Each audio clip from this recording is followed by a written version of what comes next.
Yes, sir. Was there? Hey, we here. We are here. We're live. Yeah, no, I got to do it like regular for the first time. What's going on, everybody? And welcome back to the A Show with the Kings of Pro Wrestling Podcast. I am Justin. Here with Meelz on the right of me or the left of me, depending on what you see. Don't go Mark on us now, because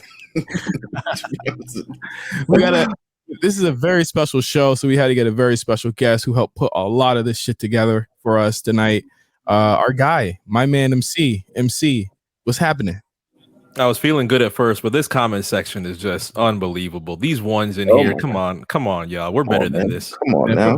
We're better than this, y'all. Come on now. The fucking ones up. This is a rock fan, man. We ain't trusting that. What? This is monumental. Mm-hmm. You see playing on the background? It's the New York City streets. You know, the New York City streets just playing a random assortment of songs. It's just gonna happen no matter what hours of the day. People make their noise complaints. It's a monumental show because it's A Show 250. For 250 weeks, me and Meelz have brought you guys a lot of content. We brought you guys a lot of really awesome moments, a lot of great guests, a lot of funny moments, a lot of contentious moments, a lot of serious moments. But in the 250 weeks that we've done this show, I think that we've really blazed a path that like not a lot of people have done. And this is just concurrent. Like we've just done it every single week. I mean, between us, you could probably count on your fingers how many shows that we've missed. I think it is 5 between the both of us.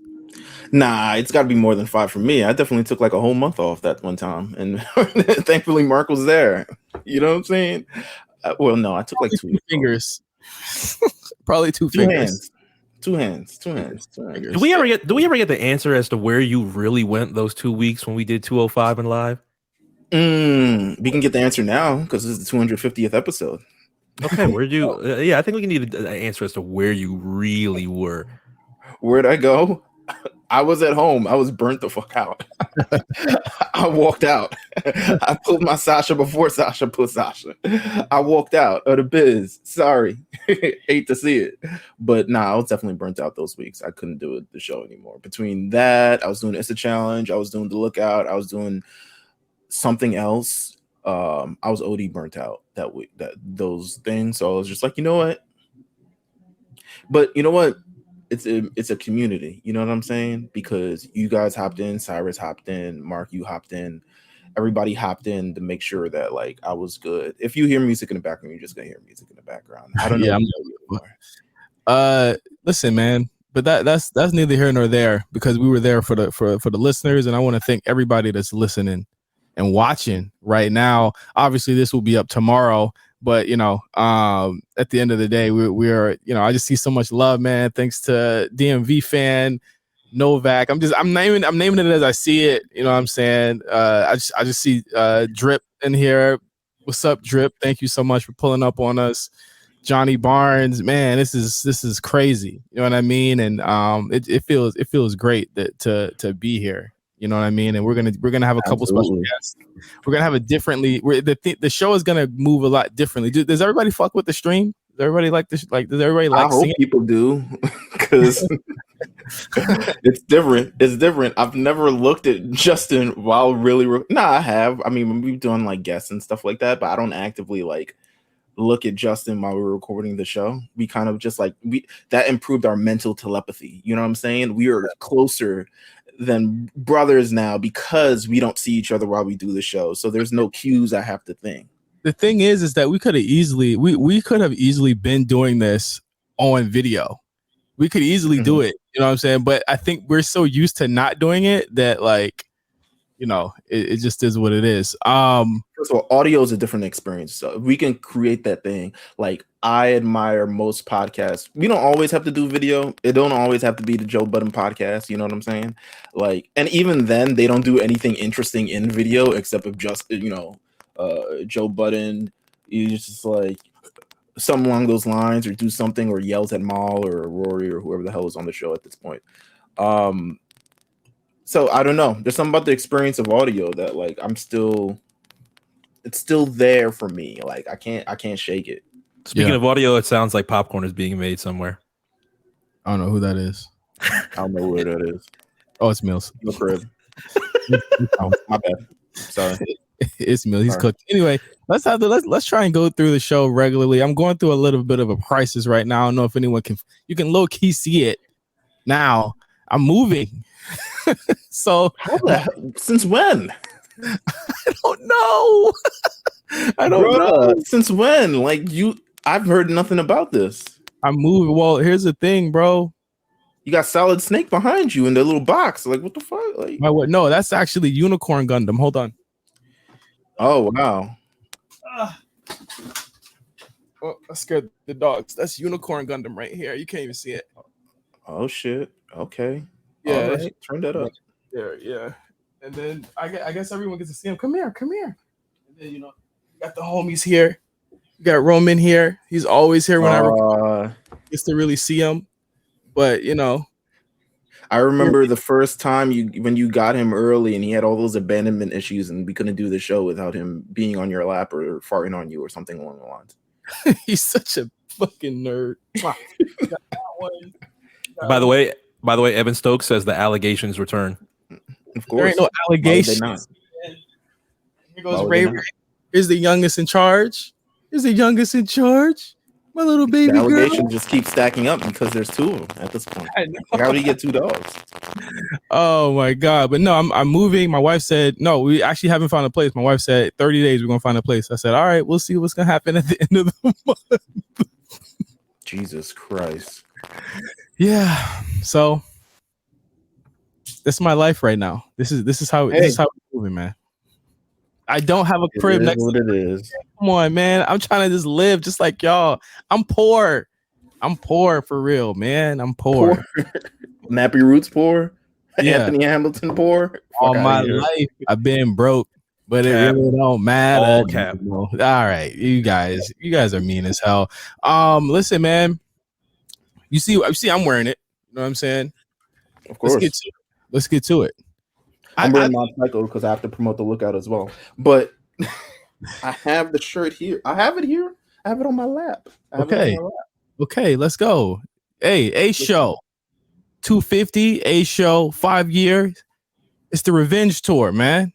If y'all haven't done it already, rncradio.bigcartel.com. You doing it like Lil Wayne put the red rag on the mic? That's when Birdman said he blessed the mic, and then he put the red rag on the mic. Oh man! And again, if you guys weren't able to tune in, obviously we're doing a lot of really visual gags this time. I mean, this is for all the people listening on audio. You missed out. We're doing a lot of audio gags today, so you guys are just gonna have to get with it. But the pre-order's up. Shout out to everyone who's ordered a shirt already. We got a really good first weekend of merch. This is our first merch drop, man. This is the first of many, and thank you guys for showing so much love to all of this merch that we're doing. I really want to get No Holds Bar. Is there anything you want to talk about before we get into No Holds Bar? Nah. Just kind of thank everybody. 250 episodes, man. 250 of them things. Like, we here. Shout out to everyone in the comments, shout out to everyone supporting us. Again, I'm always surprised that people show up or people support us. It's been like that since the first episode. 250 weeks later, it's the same thing. I'm always surprised. I'm surprised people are buying the merch. The merch is real. This feels good. It's like, check out the material. I don't know if you could see the fibers in this. It's very It's crisp. Very fine. It's very fine. Also, we got some more stuff to give away at some point through now.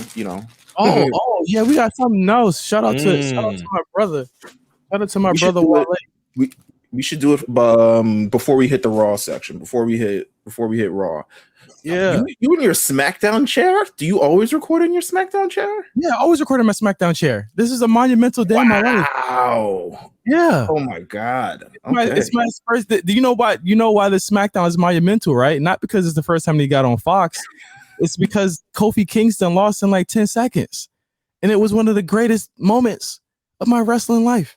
But another moment that's gonna be great for you guys is if you win this. Oh, upside down. Is if you win this Becky Lynch hoodie that I got for you. I also got AJ Styles right You here. got Bianca. Shirt. And I got the Biggie hoodie. So if you missed out on the Wale collection, I think this is the last drop of the Wale collection. That came out in Foot Locker over the weekend. If you missed out on it in Nashville, it's sold out. I got this for you right here. Me and Mills got this for you. We're gonna be giving it away today. Shout out to Wale. Shout out to Cash. Shout out to Foot Locker for setting this up for us for $250. Huge, you know what I'm saying? Huge opportunity right here. But you know what's crazy? This is also an A show first because there is not a police siren in the background of me. There is fully an ice cream truck rolling at 8:14 p.m. Yeah, but you know why? Because the cops stopped patrolling at night in New York. It's like streets of rage out there after 7:00.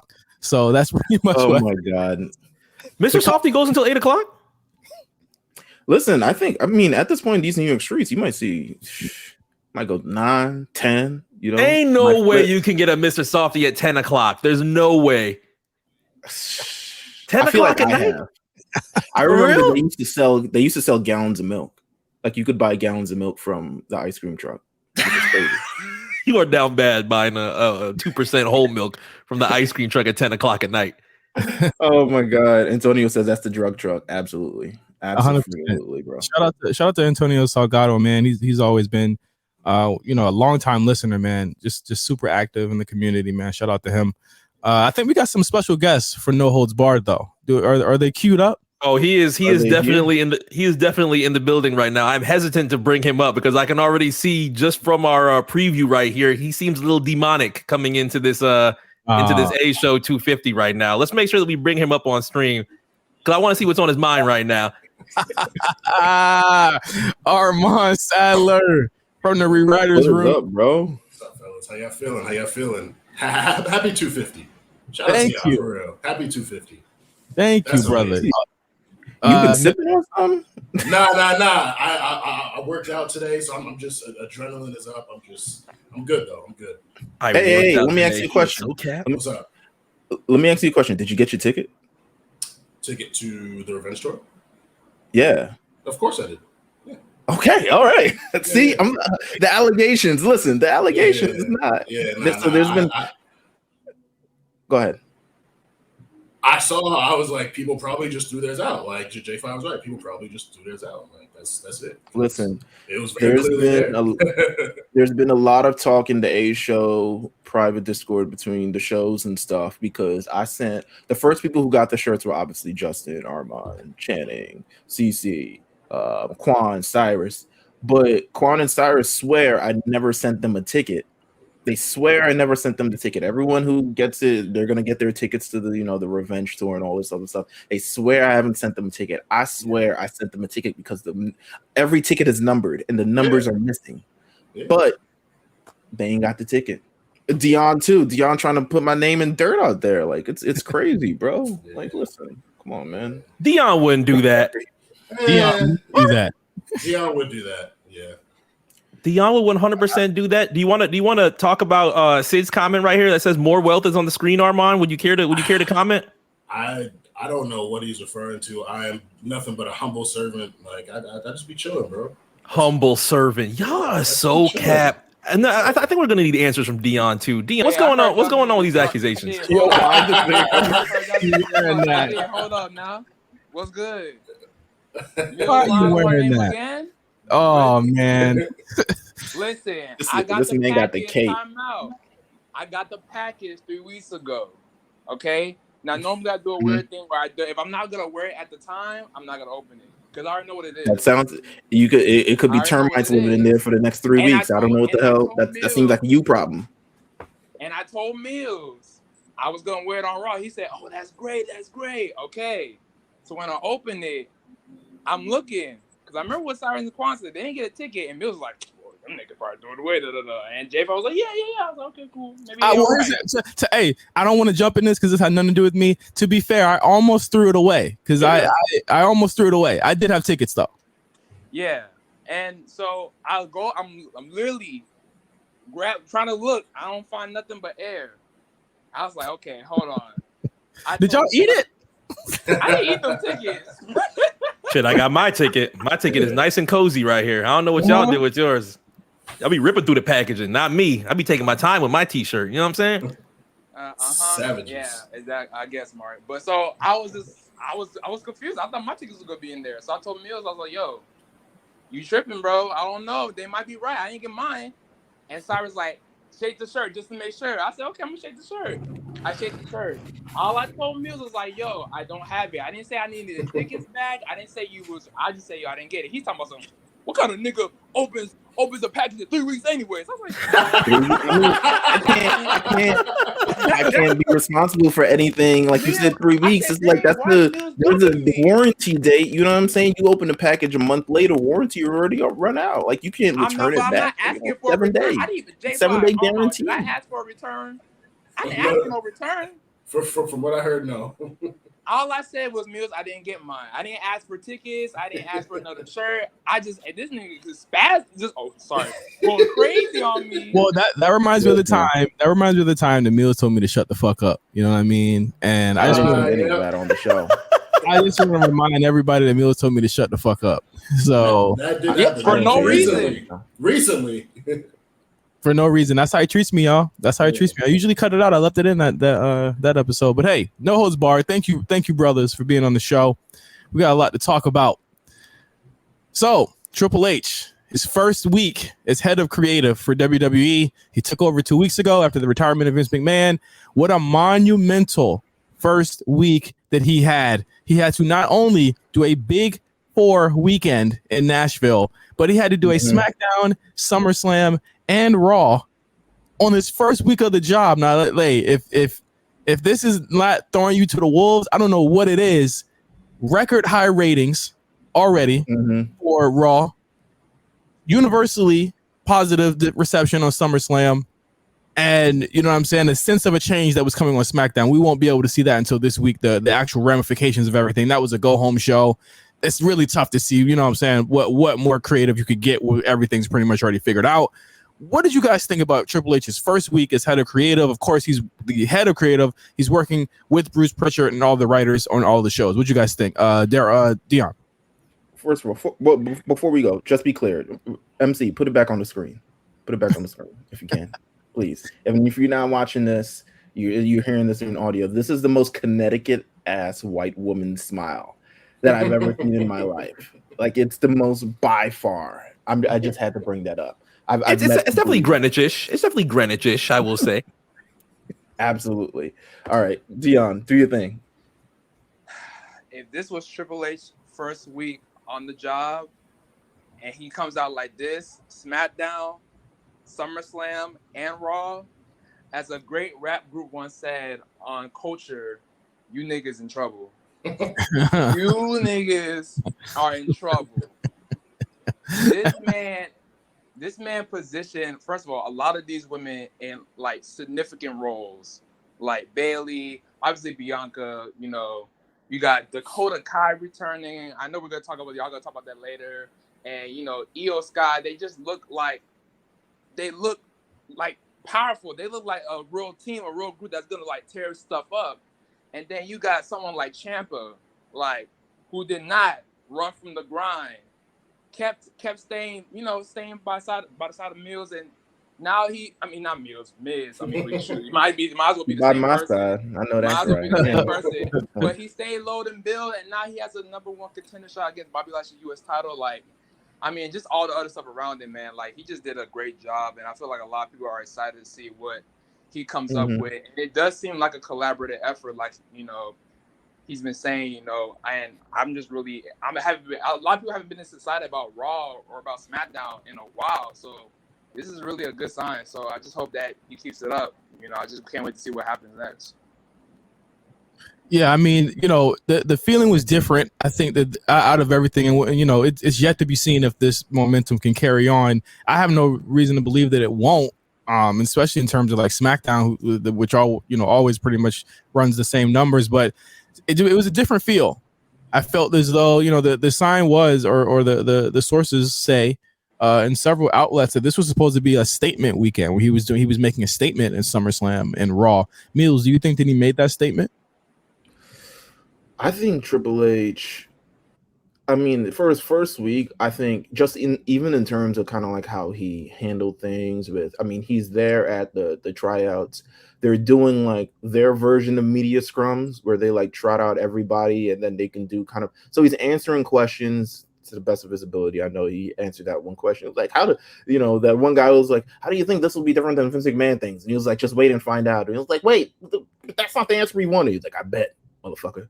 But he's been doing a great job. I think what he offers to the WWE at this point is kind of like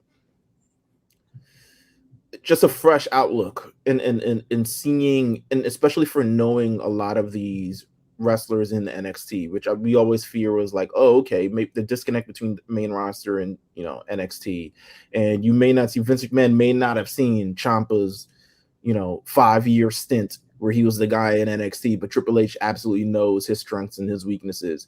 And it's kind of like how we're using this, and we're using all these people in their best, in their best role and best ability. So I think he's doing a great job thus far. We're going to talk about SummerSlam in a bit, but SummerSlam was absolutely key in all the success that's happened in this week thus far. Well, let's get into it now. SummerSlam was on Saturday. We had a great Spaces that night. I joined in for like 2 seconds. I haven't really like said my thoughts about the show publicly yet, but I love the show start to finish. It was fantastic. Let's just start from the top. First match, Bianca Belair, Becky Lynch. I know you guys went over it on Saturday on the Spaces. Definitely in the running, it's between that and the main event match of the night for me. Those are two matches that, again, far and beyond took the spectacle and the in-ring. You put them together.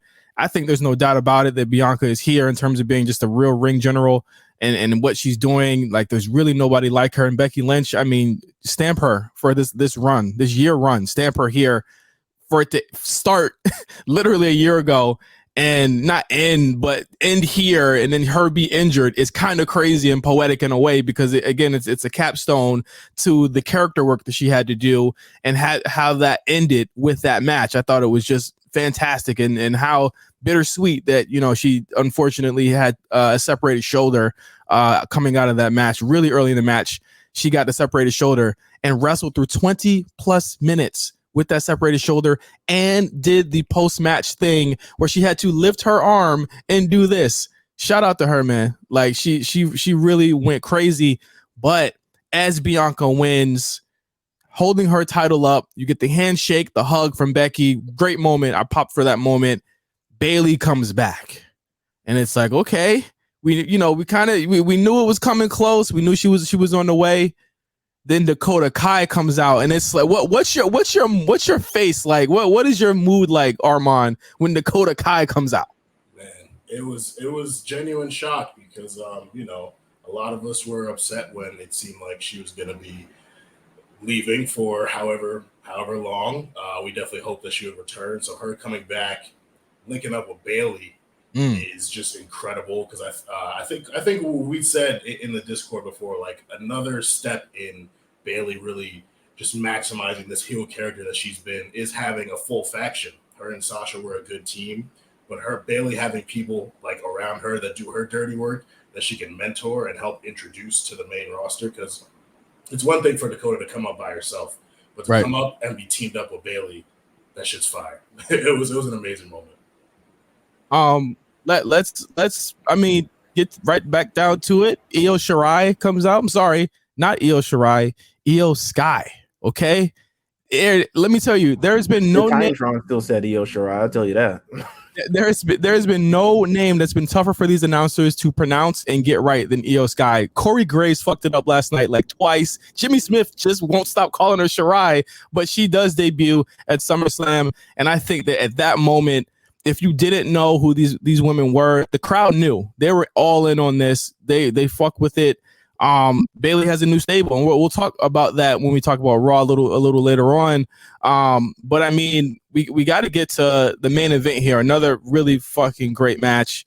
Something I heavily enjoyed. Last time ever, last man standing. One more time, whatever you want to say. The spectacle of SummerSlam has never been higher than it was with Brock Lesnar versus Roman Reigns. This was a match that everyone was upset about, understandably, but understandably on the other side, you knew why. You know what I'm saying? This had to happen, but it felt final. It felt like the final boss. It felt like the final match. It felt like they're both Jason and Michael Myers. Who's going to kill each other first? Who's going to kill who first? And that they really literally wanted to kill each other in this match. You felt it. Brock comes out with the tractor. I thought the tractor was going to be just for the entrance. He puts the motherfucker on it. How does he know how to work a tractor, bruh? Is that just go along with just the mountain man aesthetic? I mean, yeah, for sure, absolutely. Listen, hold on, Justin, because I know we have someone waiting in the wings to also talk about this. We can't talk about two wrestlers trying to kill each other without bringing up friggin' Cyrus. Bring on Cyrus to the screen. Oh God, Cyrus is not prepared. Are you with Cyrus got a fresh twist, boy? Hold up, man. Wait, I was gonna say, yeah, who did? I'm with Cyrus permed up, boy. No, I just been parting my hair. It's just fun to do, bro. I never had this much hair before, so I just be fucking around with it. Boy, look like Hey Arnold, bitch. Hey guys. Boy, look like Hey Arnold, bitch. You look dapper, bitch. Look like your name Weasley, bitch. Damn, Cyrus. Cyrus, do Japanese wrestling need to learn from the example set by one Brock Lesnar and Roman Reigns in their main event? Is this the new death match record here? I feel like they need to implement some weapons like this, like a whole tractor. Like, I feel like, barbed wire is cool. Oh, what is it? Light tools are cool, but somebody could have gotten hurt with this, like him lifting up that tractor. Like a bolt could have went flying into the crowd or some shit. So there was a moment where he pushes the ring, and I was like, "Oh, he it was a misstep." It almost reminds me of like GTA San Andreas when you're trying to get them damn boxes on the forklift, and you got to lift the shit up and dump the dude all off the side. I was like, "Oh yeah, you gotta treat it like GTA, Brock. It's like GTA. You gotta line it up correctly." He lines the shit up, lifts the shit up in the stadium.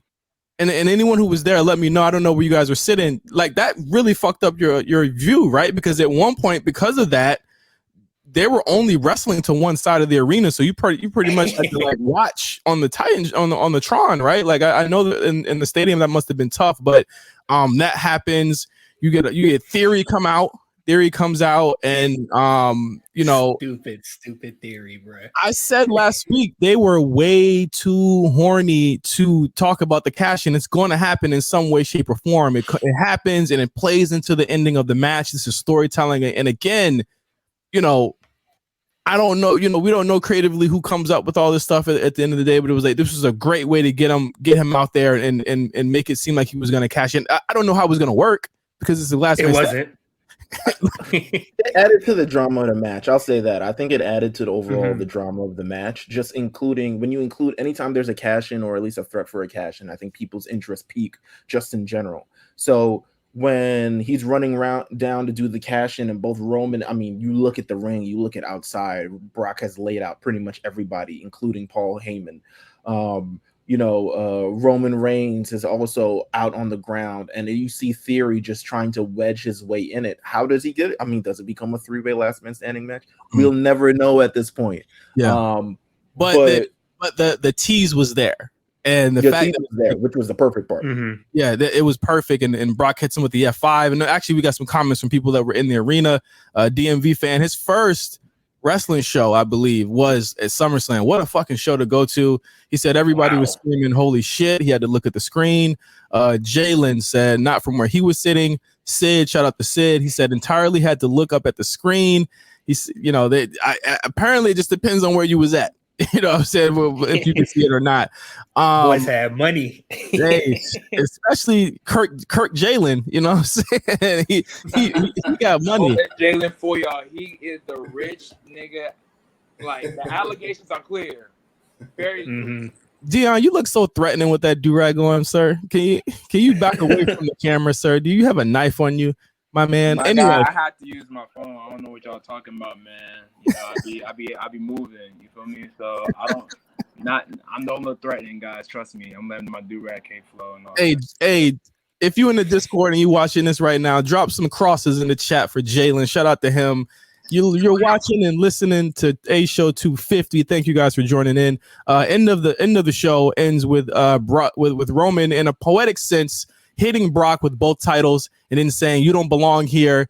We don't want to see your ass here anymore." Hits him one more time and they bury him. But before I even get to that, I forgot the Paul Heyman payoff was perfect as well. Because I think that was like, to me, because to be honest with you, for the last 7 months, Roman Reigns really been beating Brock Lesnar's ass.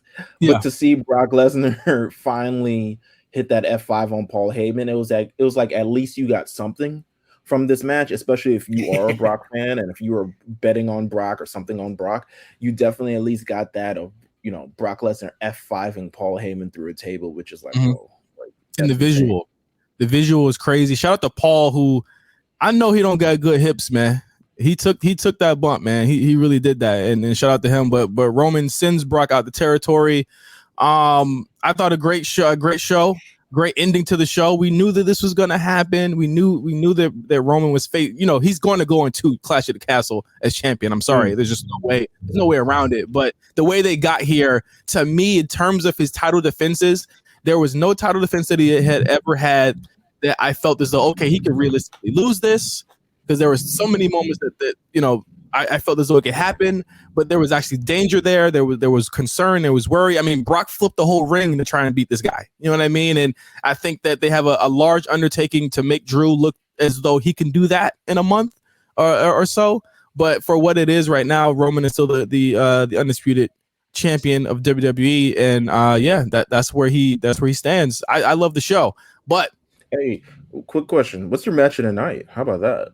My match of the night's tough, right? Because I felt as though everything was leading to that. I remember at Mania and night 2, and anyone who was there with me and on the show, I said, I feel like night 2 was subdued because they felt as though Brock and Roman was going to tear the house down, and they didn't tear the house down. I felt like tonight was definitely y'all need to relax unless you're like Logan Paul, because like they're going to tear the house down, and I felt this on my match of the night because of that. Might have been the main event. It really might have been. Even though Bianca and Becky, fucking generational great, I still prefer their Mania match a lot better. But to me, what made the Becky Bianca match stronger was the end of the match. To me, I thought that the end was just, masterful end of a story. And for everyone that's saying that this company don't do year-long stories, this was a year-long story. It started at SummerSlam and it ended at SummerSlam. I'm just saying, man, like it definitely, it definitely was a year-long story that built between these two women. But Brock and Roman ending here as well. Again, another year-long story. Started here, ended here. It bookended each other. Whoever did that was masterful. But Roman and Brock is probably my match of the night. What about you, Armon? I'm kind of 5. I'm torn between Brock, Roman, and Bianca, Becky. I think that Spanish fly to the KOD was just incredible. But the ring getting lifted, Roman hidden theory with the briefcase, like both of them just had such great moments. I think I'm gonna lean Bianca, Becky. Mm-hmm. Okay. What about you, Cyrus? Roman, Brock, easy. Obviously, I love the Becky and Bianca match a lot, but there was just a lot more spectacle going on within the match from bell to bell. While, like Justin said, a lot of the stuff that I loved about the match kind of came towards the end. Or the post match. Yeah. Right. Deon, what was your match of the night?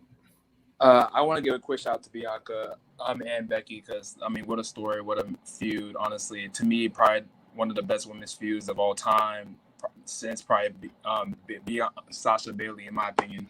But the match of the night for me was Brock versus Roman. If I was to show somebody who was not a wrestling fan, like the pro wrestling, this is one of these matches I will show them, because it's like, just when you thought you saw it all, you look at that match and you be like, wow, I really did not. Because who thinks of a tractor lifting up the ring? You just thought you really thought you seen it all in wrestling until you see that match. You're like, wow, you haven't seen shit yet. So yeah, match of the night. One more point from SummerSlam. You had the in-ring, not the in-ring debut, but the in-ring one-on-one debut between Logan Paul and The Miz. I didn't know what to expect coming into this. I didn't know what to think. And by like 3-4 minutes in, there was a little bit of sloppiness. He looked good. He looked like he had been practicing. He looked like he had been training. He's cut to death. I thought Miz was breaking out some shit meals that I ain't never seen this dude do before in my life. I said, "Damn, what? Stop playing with the Miz, bro. Come on, man. Miz could do a Spanish fly too. You just don't do it, you know." Logan Paul, The Miz. Again, another like I think I was listening to Cornette today and hearing what I've been listening to all the SummerSlam reviews. You were listening to Cornette is just. I'm always interested in like why you chose him as the voice that you continuously listen to on week to week basis. I ask that question all the time too. Why? Because I think he's so ridiculous. It's literally like it's almost like when people like who are like, because the thing about Cornette is weird is that like he's the most left leaning, like prejudiced person in the world. So it's almost like regular left leaning people. So it's like, okay, he definitely thinks like Roe v. Wade should be back, but he also doesn't like women to wrestle. So it's like When I saw him review the Sasha versus Bianca match, I said, yeah, I can't listen to this shit, bro. Yeah, hey man, listen, it's you got to hear it on both sides. It's either that or I listen to like it's either that or I listen to Solo Monster. You know what I'm saying? It's like he's my Joe Rogan. Yo, boot this man out. Boot this man right now, please. Moving on. I don't even know why. Wow. But anyway, I just want to say he calls this celebrity wrestling, and I think it's funny as shit. He's such a. Can a celebrity hit one of these? I mean, honestly, I don't know how many celebrities can hit one of these though. But bro, he calls it celebrity wrestling, man. Like that shit is funny as fuck.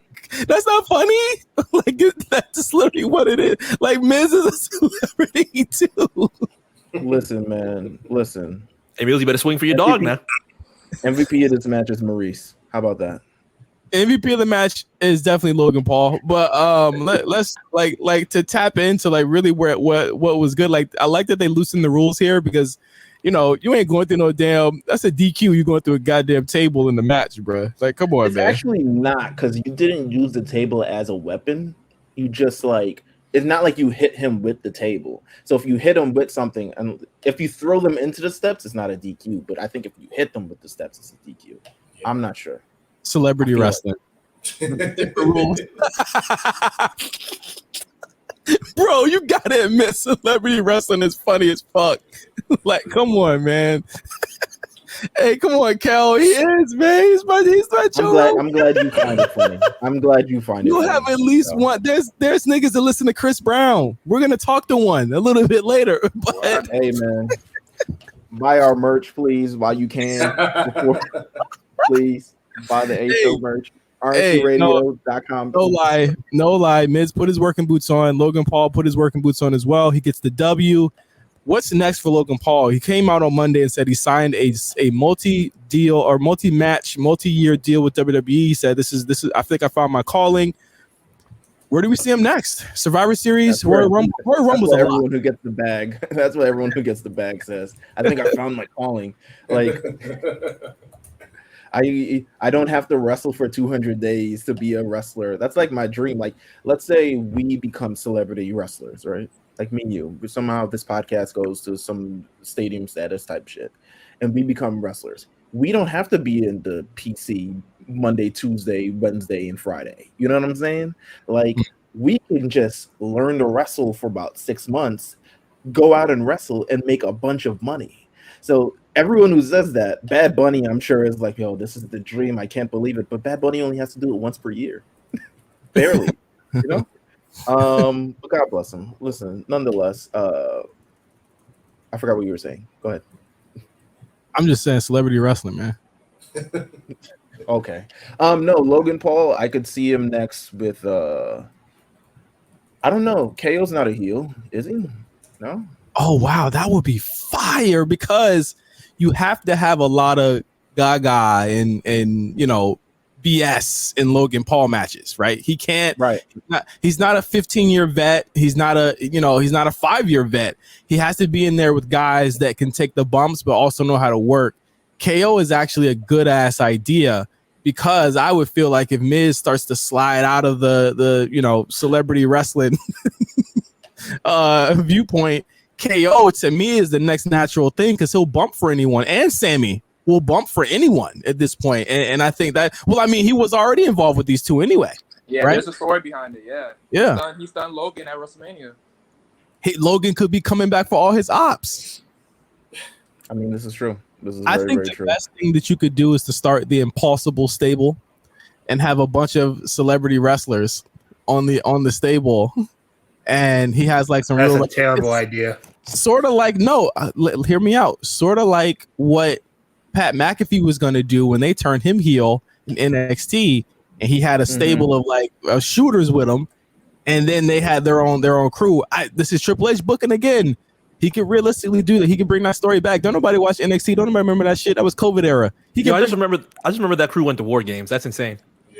Yeah. and they went crazy with. Do we think War Games is coming back under Triple H? Nah. This dude Armon was. I'd keep it for NXT. Huh? I'd keep it for NXT. I'd definitely keep it for NXT. Yeah, they ain't got nothing. What's the NXT spectacle match? You know what I'm saying? NXT they can't do Hell in a Cell on NXT. It's the 15 ladder matches they do a year. That's their spectacle match. well, they don't get a Survivor Series. They don't get Money in the Bank. They don't get anything. Like, let them just have War Games. Let them keep War Games. I'm good with not seeing. Now, War Games would be tight on the main roster, even though I'm not a fan of War Games match, just specifically. It just seems a lot of it, first 25 minutes is violence for the sake of violence. Have they announced where SummerSlam is going to be this year? Have they announced that? Survivor Series? Survivor Series. I'm sorry. Survivor Series. I'm sorry. Is that in? I believe it's going to be in Boston.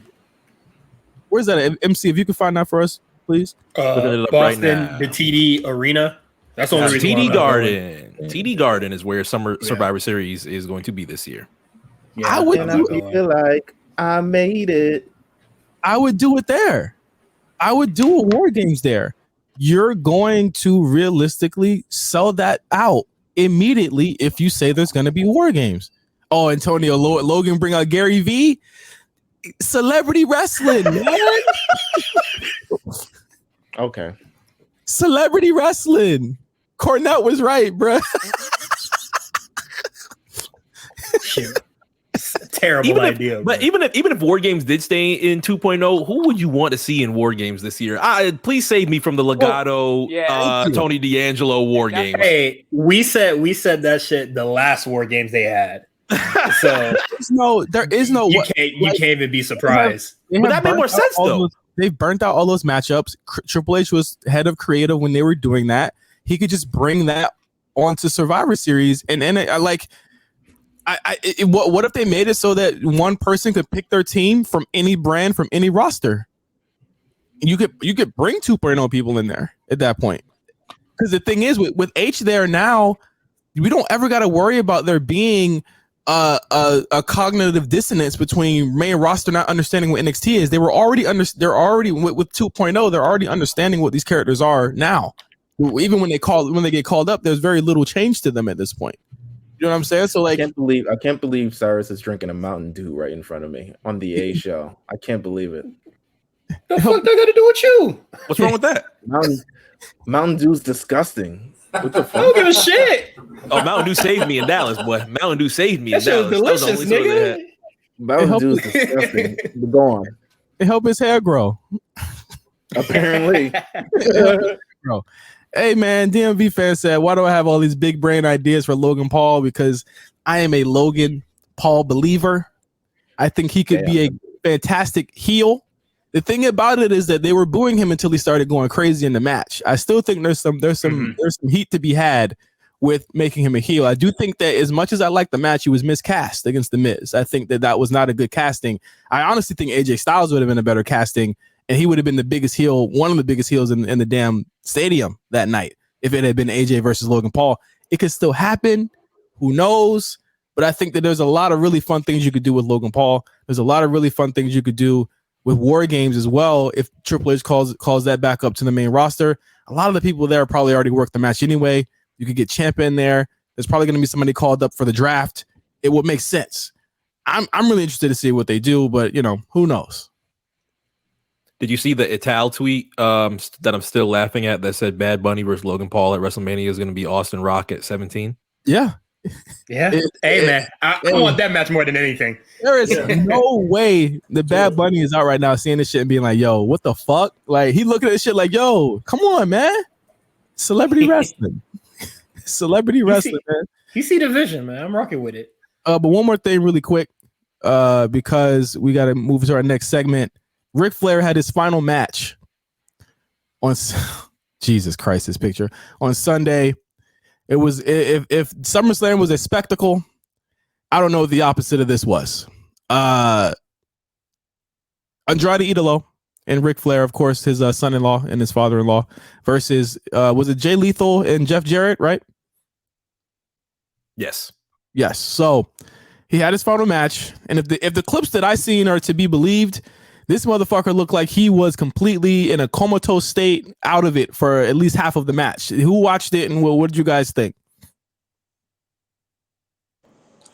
I'm not surprised he's still alive. That's all. I put a clip on the A Show where this man has survived a plane crash.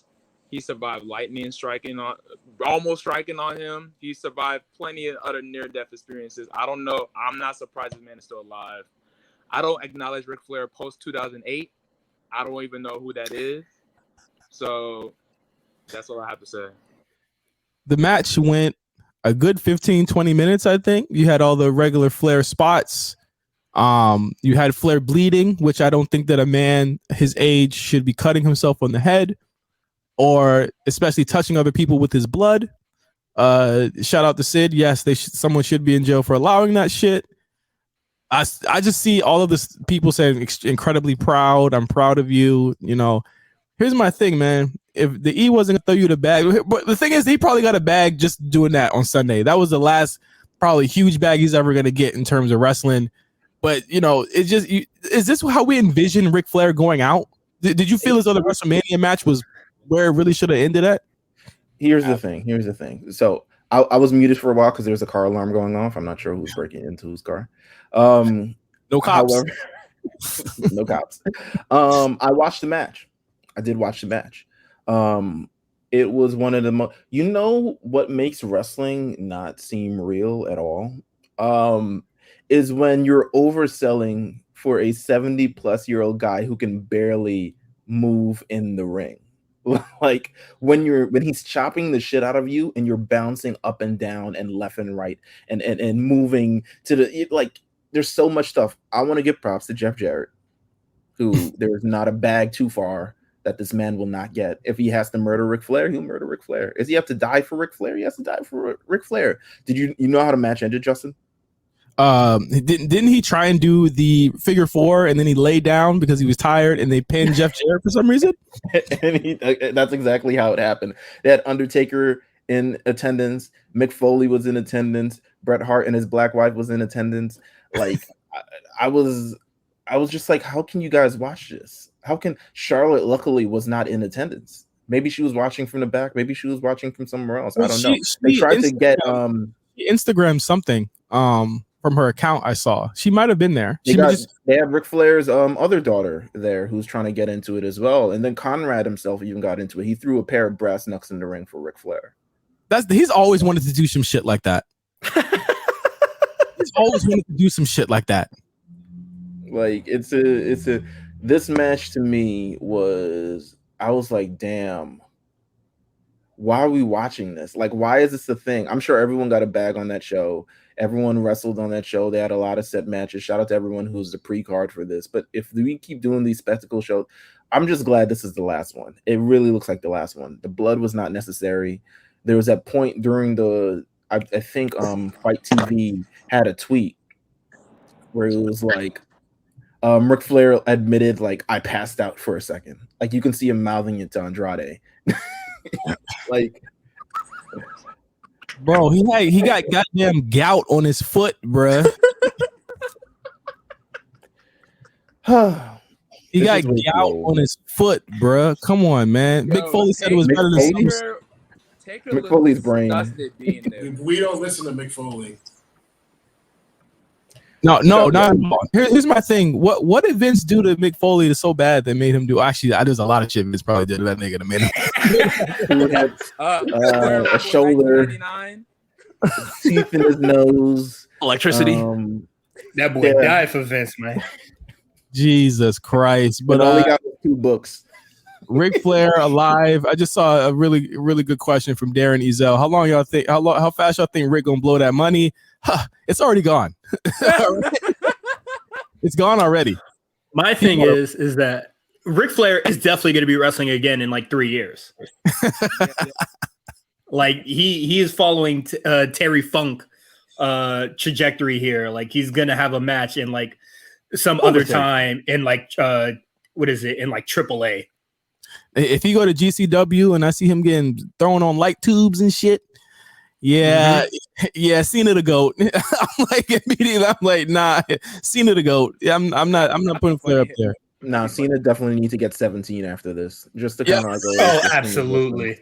We just need a 17 one right now. Here's my thing with H with the book. I think that's pretty much that no one's ever touching that. Triple H loves Ric Flair so much.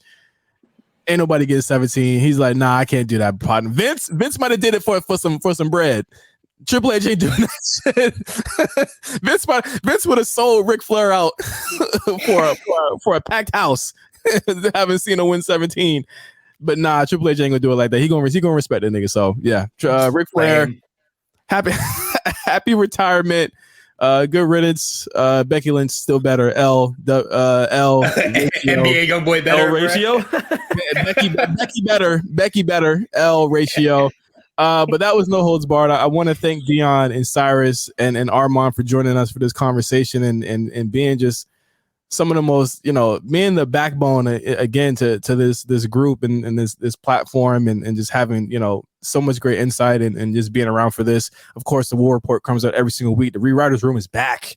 Their most recent episode came out last week. And Deon, you can already see him on the socials on the A Show RNC. That's him behind all of the demonic tweets and violent do-rag wearing tweets.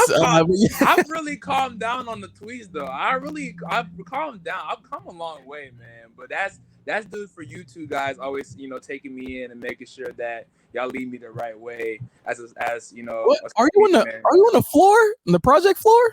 Nah, no, he's on his bed, man. I'm just chilling in my bed. He's chilling. Like chilling. Everybody sitting like professionals. I'm just chilling, man. Is your bed linoleum? It's shiny, bro. What the fuck? All right.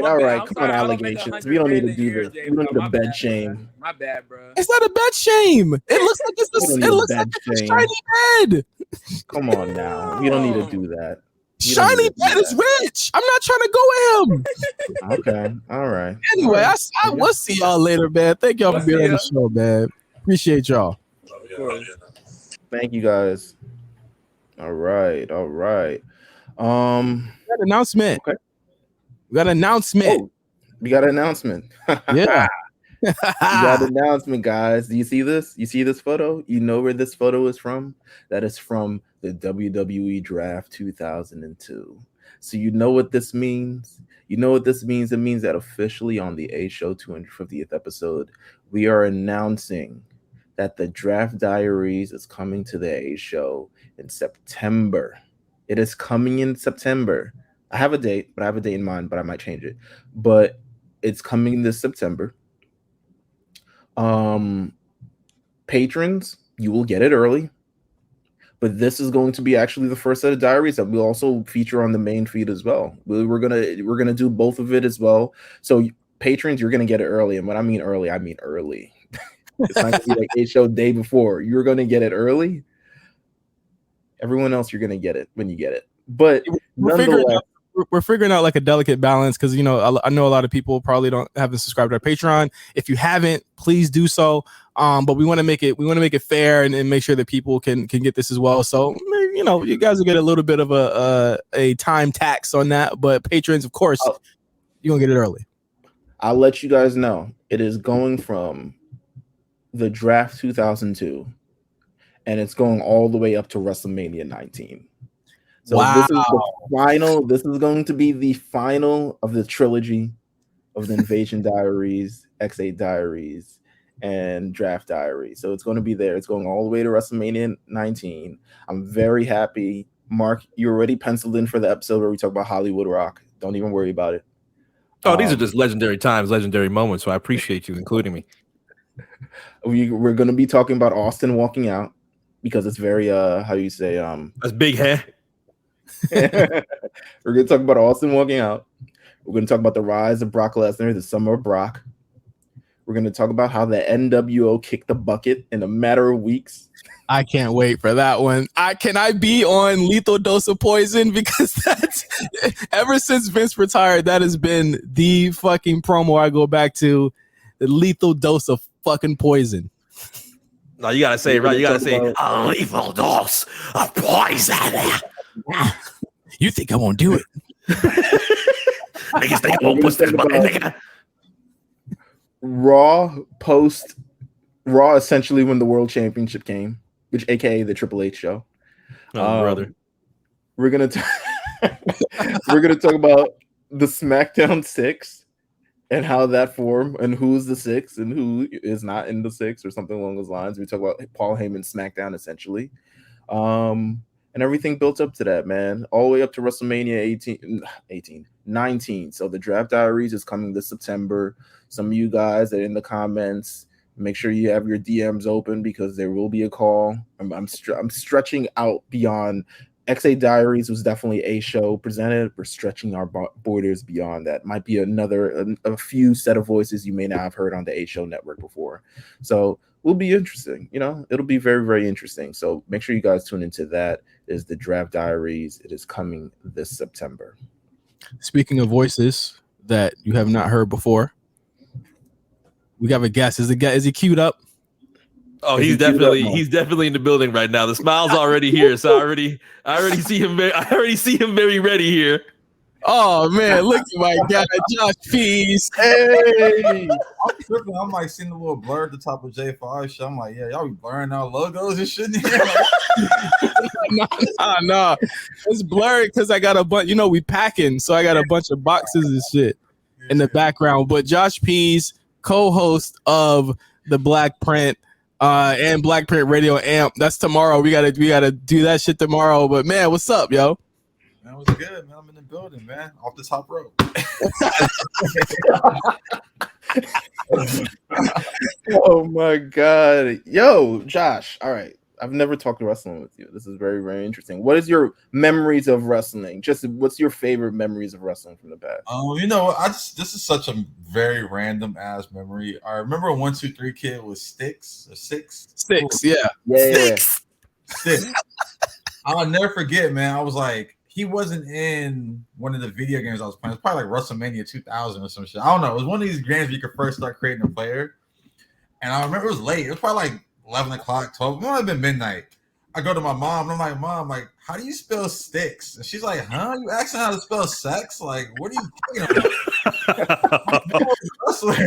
She's like, fuck out my room. Oh my god. Memory. And then I don't know, I grew up in like the Attitude Era. Definitely saw the rise and fall of WCW and ECW, and I don't know, I was a fan of like hardcore wrestling. Like I thought that was the thing. Like when that came out, I was like, oh shit, this is the evolution of this. This is where the business is going. Minnesota legend. See, shout out to my guy Barnes in the building. Hey, I got y'all comments on the screen. This is like that. I've never been in a production like this. Come on, man. We have our own production. The same production guy that we got is on this. Like literally the same fucking. This is amazing. We got the same producer for our show on this. Not money not long enough, bro. And We need on-screen comments. All right, Josh. So speaking of memories, we had a memory last March. We took the trek out to Dallas and we went out to WrestleMania. You created some memories of your own, man. What was that like, just being at WrestleMania, man? No, it was amazing, bro. That's like my childhood fully formed. I think, growing up, WrestleMania was always one of those events that was like, oh, I wish I can go. And like you would watch everyone and be like, oh, it was just always an event. And, I kind of fell out with just watching wrestling consistently. But going to Dallas and seeing WrestleMania and just seeing like the atmosphere, being in the atmosphere, it kind of rekindled that flame for me. And it just showed me that like this is for all ages. And it's definitely it's something that never leaves you. Like I think, I almost teared up watching like Triple H leave his boots in the ring and like just those little moments where like harken back to when I grew up watching it and just seeing it now. I was like, oh shit, like this was definitely a thing. You got to see Stone Cold wrestle. You got to see Stone Cold twice, by the way, which is something that no one in the last 2 decades can ever say, to be honest with you. Wow, I can't believe he came back out for like the second night. I was like, damn, this nigga, they working this guy. No, but I mean, like, even from just like you come from agency side, you come from marketing side as well. Like from like an experiential point of view, like the way that look was crazy too, right? Oh yeah, no, absolutely. But I think that's something I've always noticed about WWE. I'm sorry. I think they've always just really been aware of their brand and just like how to maximize it. I think they have, some of the greatest marketers working for that company currently. They kind of show up in all different places of culture, and it's always authentic to wrestling, which you can't say that about a lot of brands. So, the experiential portion of it was amazing. Access was crazy. I actually met a friend who works in marketing who like was working with a brand that was out there, who built like a little photo moment, and I was just like, oh, even the thing y'all built was just over the top. Like you wouldn't see this at Complex Con, but right. Access. Right. No, so we have a game. The reason we brought you on here, I didn't tell you anything about it because we got a game we're gonna play today. Oh no. I love introducing games that no one knew the guest doesn't know about. It's my favorite thing in the world. It's surprising people with games. But the thing that makes this game great is that the fact that you are like a lapsed fan and somebody that doesn't watch weekly is that you probably don't know half these people, and you're gonna get to make a judgment the same way you made judgment on people at WrestleMania that you had never seen before. And this game is called I'm Not a Star. I'm not a star. So, Justin, can you predict if today's wrestlers are the wrestlers of the future? Let's get the first one out here on the screen right here. Who's going to be the first one? Is he a star or is he not a star? This is not a star. I think I know this guy. This is Bobby Lashley. Yeah. Hey, Justin is wearing the WWE Championship, and he's definitely not a star. Come on, look at this guy. He got on just the regular ass trunks. It looked like he ain't got no type of branding, but a bald head. This is Armon Johnson 2.0. Like, wait, you didn't fuck with Ahmed? This is crazy. What's with the ball slander? Armon Johnson didn't fuck with himself, bro. He had to join the Nation of Domination. He got kicked out. Like it's funny. I just was watching some shit on YouTube about Armon Johnson. Just like it was like some old just WWE stories, and just talking about him and his storyline. I was just like, oh, this is we don't know what to do with this black guy, so we're just gonna. Johnson was really popular though, Josh. He was actually really popular. He was popular because he was black, but I just remember he had nothing going on, no moves, no special. He had the Pearl River Plunge. He had 8 knee pads on his arms and legs. Move that he like took over. Like he didn't have no like new move. He wasn't innovative. All right. Oh my God. All right, man. Bobby Lashley, not a star. Let's get to the next potential star on our list here. Jade Cargill, AEW. Is she a star or not? What's her name? Jade Cargill. She might be a star. I can't front. She looked like a star. I like it. Star power. She got the good hair going. I'm not mad at this. Her first match, she wrestled in a tag team match. Her tag team partner was Shaquille O'Neal. And she went against, who did she go against? Cody Rhodes and Cody Rhodes, was it Cody Rhodes' wife or Red Velvet? Red Velvet. It was Red Velvet. She was pregnant. She was pregnant. From the first. No, she didn't fight. She didn't fight a pregnant woman. The girl, Cody Rhodes' wife, was supposed to wrestle that match where she was pregnant, and I believe she was pregnant, right? Am I wilding? Yeah, I believe she was pregnant. Yeah. Okay, she was pregnant, so she had to fight Red Velvet, and Shaquille O'Neal took a bump on Jesus Christ, took a bump on the table. But Jade Cargill, what about her makes her a star to you? Like what do you like? Is it the muscles? It's the makeup package. Yeah, she's spending money in her makeup every day. That's Fenty, I can tell. So she's a star. She is a star. Jade Cargill is a star. Well, who's the next person on our list? Rhea Ripley. This is a tough one. The outfit screams star. Is that a face tat? Yeah, it's a face. Well, it's like a drawing. I don't think it's a tat. That's not star like. She need to go all the way and get the tat.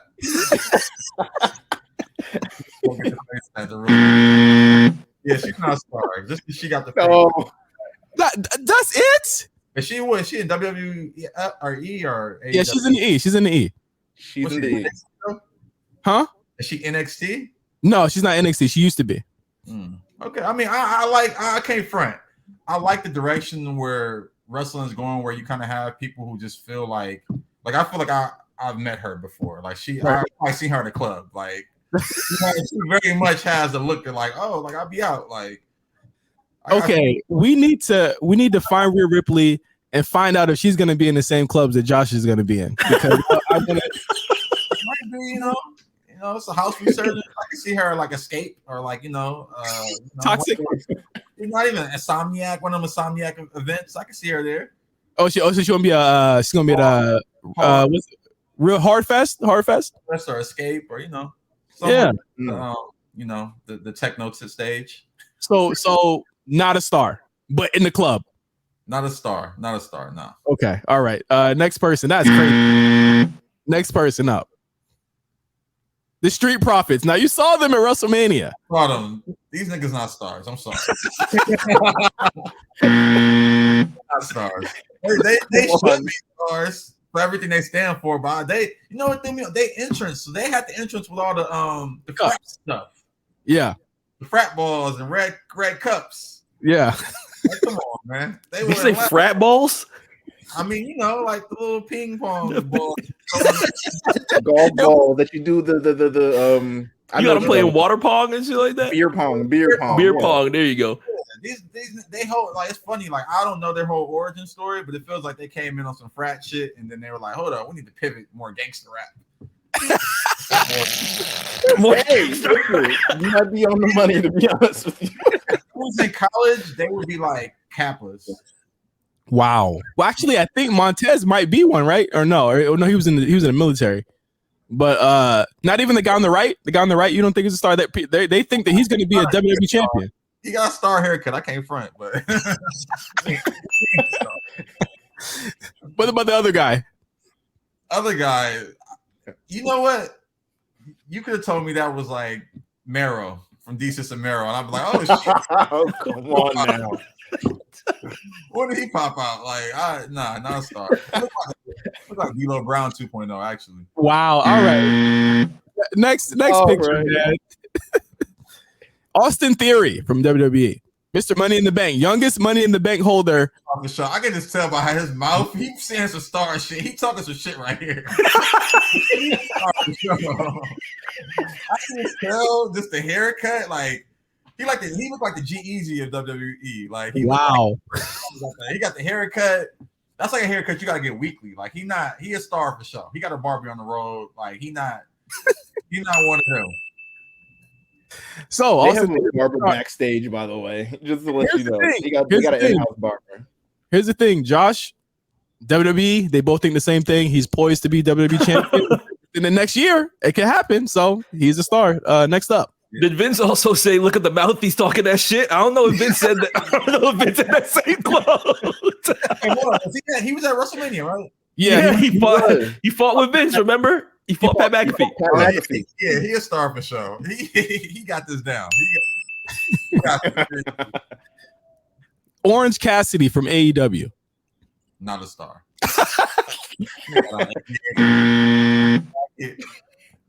Nah, not a star. What about him makes him not a star? Just the aviator glasses. Okay. Like the Zara jacket.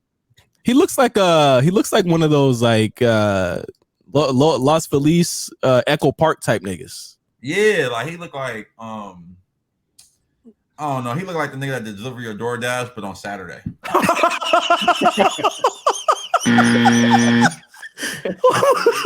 You know, I gotta go, man. All right, not a star. Next up, Oh my god, the Undisputed Elite from AEW. Am I judging all these guys? Yeah, They're a group. They're a group.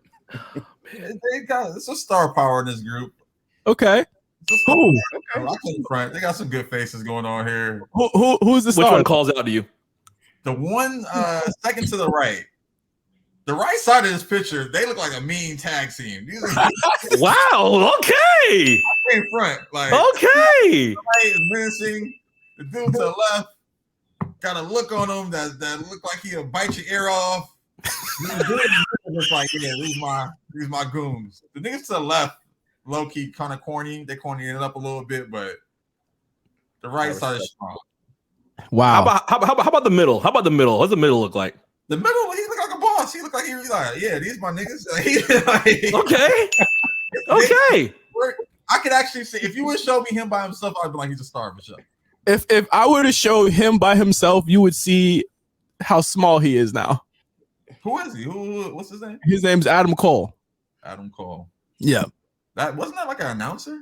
That's Michael Cole, my guy.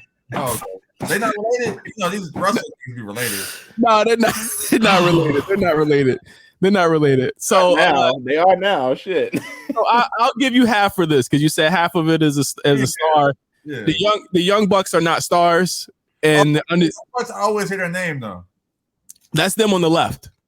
Young Buck need to go get some money. There was no Young Bucks before Young Buck. Like, come on, like. Come on now. Hey, young buck, call us. We can show you all their tapes and everything. We got everything here. Next up on the list, Wheeler Yuta. Not a star. The mask is covering his face, and he can still tell. He's not wrestling with the mask on, right? No, but I wish he did because even without it on. What's the wrestler that used to come up? Glacier? Didn't he used to have a mask? He called him Glacier. A deep cut. I love it. Hey, they spent so much money on Glacier's intro, and he never got past like mid-card, right? Like, No, they had. I watched it. I need you to look at an account called Wrestling Bios, Wrestling BIOS. It's this guy from like Europe, and he reviews all of like the old shows and stuff like that. He has a video on Glacier and how his career trajectory intersected with the NWO. And they said once they figured out NWO was popular, they said fuck Glacier, and they said we don't give a fuck about it. I remember Glacier though. He used to come out with the smoke and shit. Come on, I think he had a stick or something too. He was. I think he came out with a stick man a couple of times. So Wheeler Yuta, not a star. Get him off the screen. Let's get to the next one. Nikita Lyons, NXT 2.0. I couldn't even cap. I used to follow her on Instagram. She's a star. I used to catch that down. She's a star. She's so much of a star. She damn near had me thinking she had ass. And I seen the photo. I was like, oh, you're not even really thick like that, but you know how to. You got sex appeal. You know how to carry yourself. Was she in WWE, right? Yeah. I got to tap a couple matches. I need to investigate further, but she's a star for sure. Okay, there we go. Like she recently too, though. Huh? She just dropped a music video recently too, huh? No, she was in one though. Okay, that might have been what it was. What do you feel? What do you think her political views are? Who cares? What's the WWE's political views? Like, are we gonna go there right now? Like, I was just asking. Great answer. Great answer. On Twitter, they tried to cancel her, and they she went full Trump on Twitter. No, well, she went full gun gun laws. Oh, You know. man, I'm rocking. Big Star.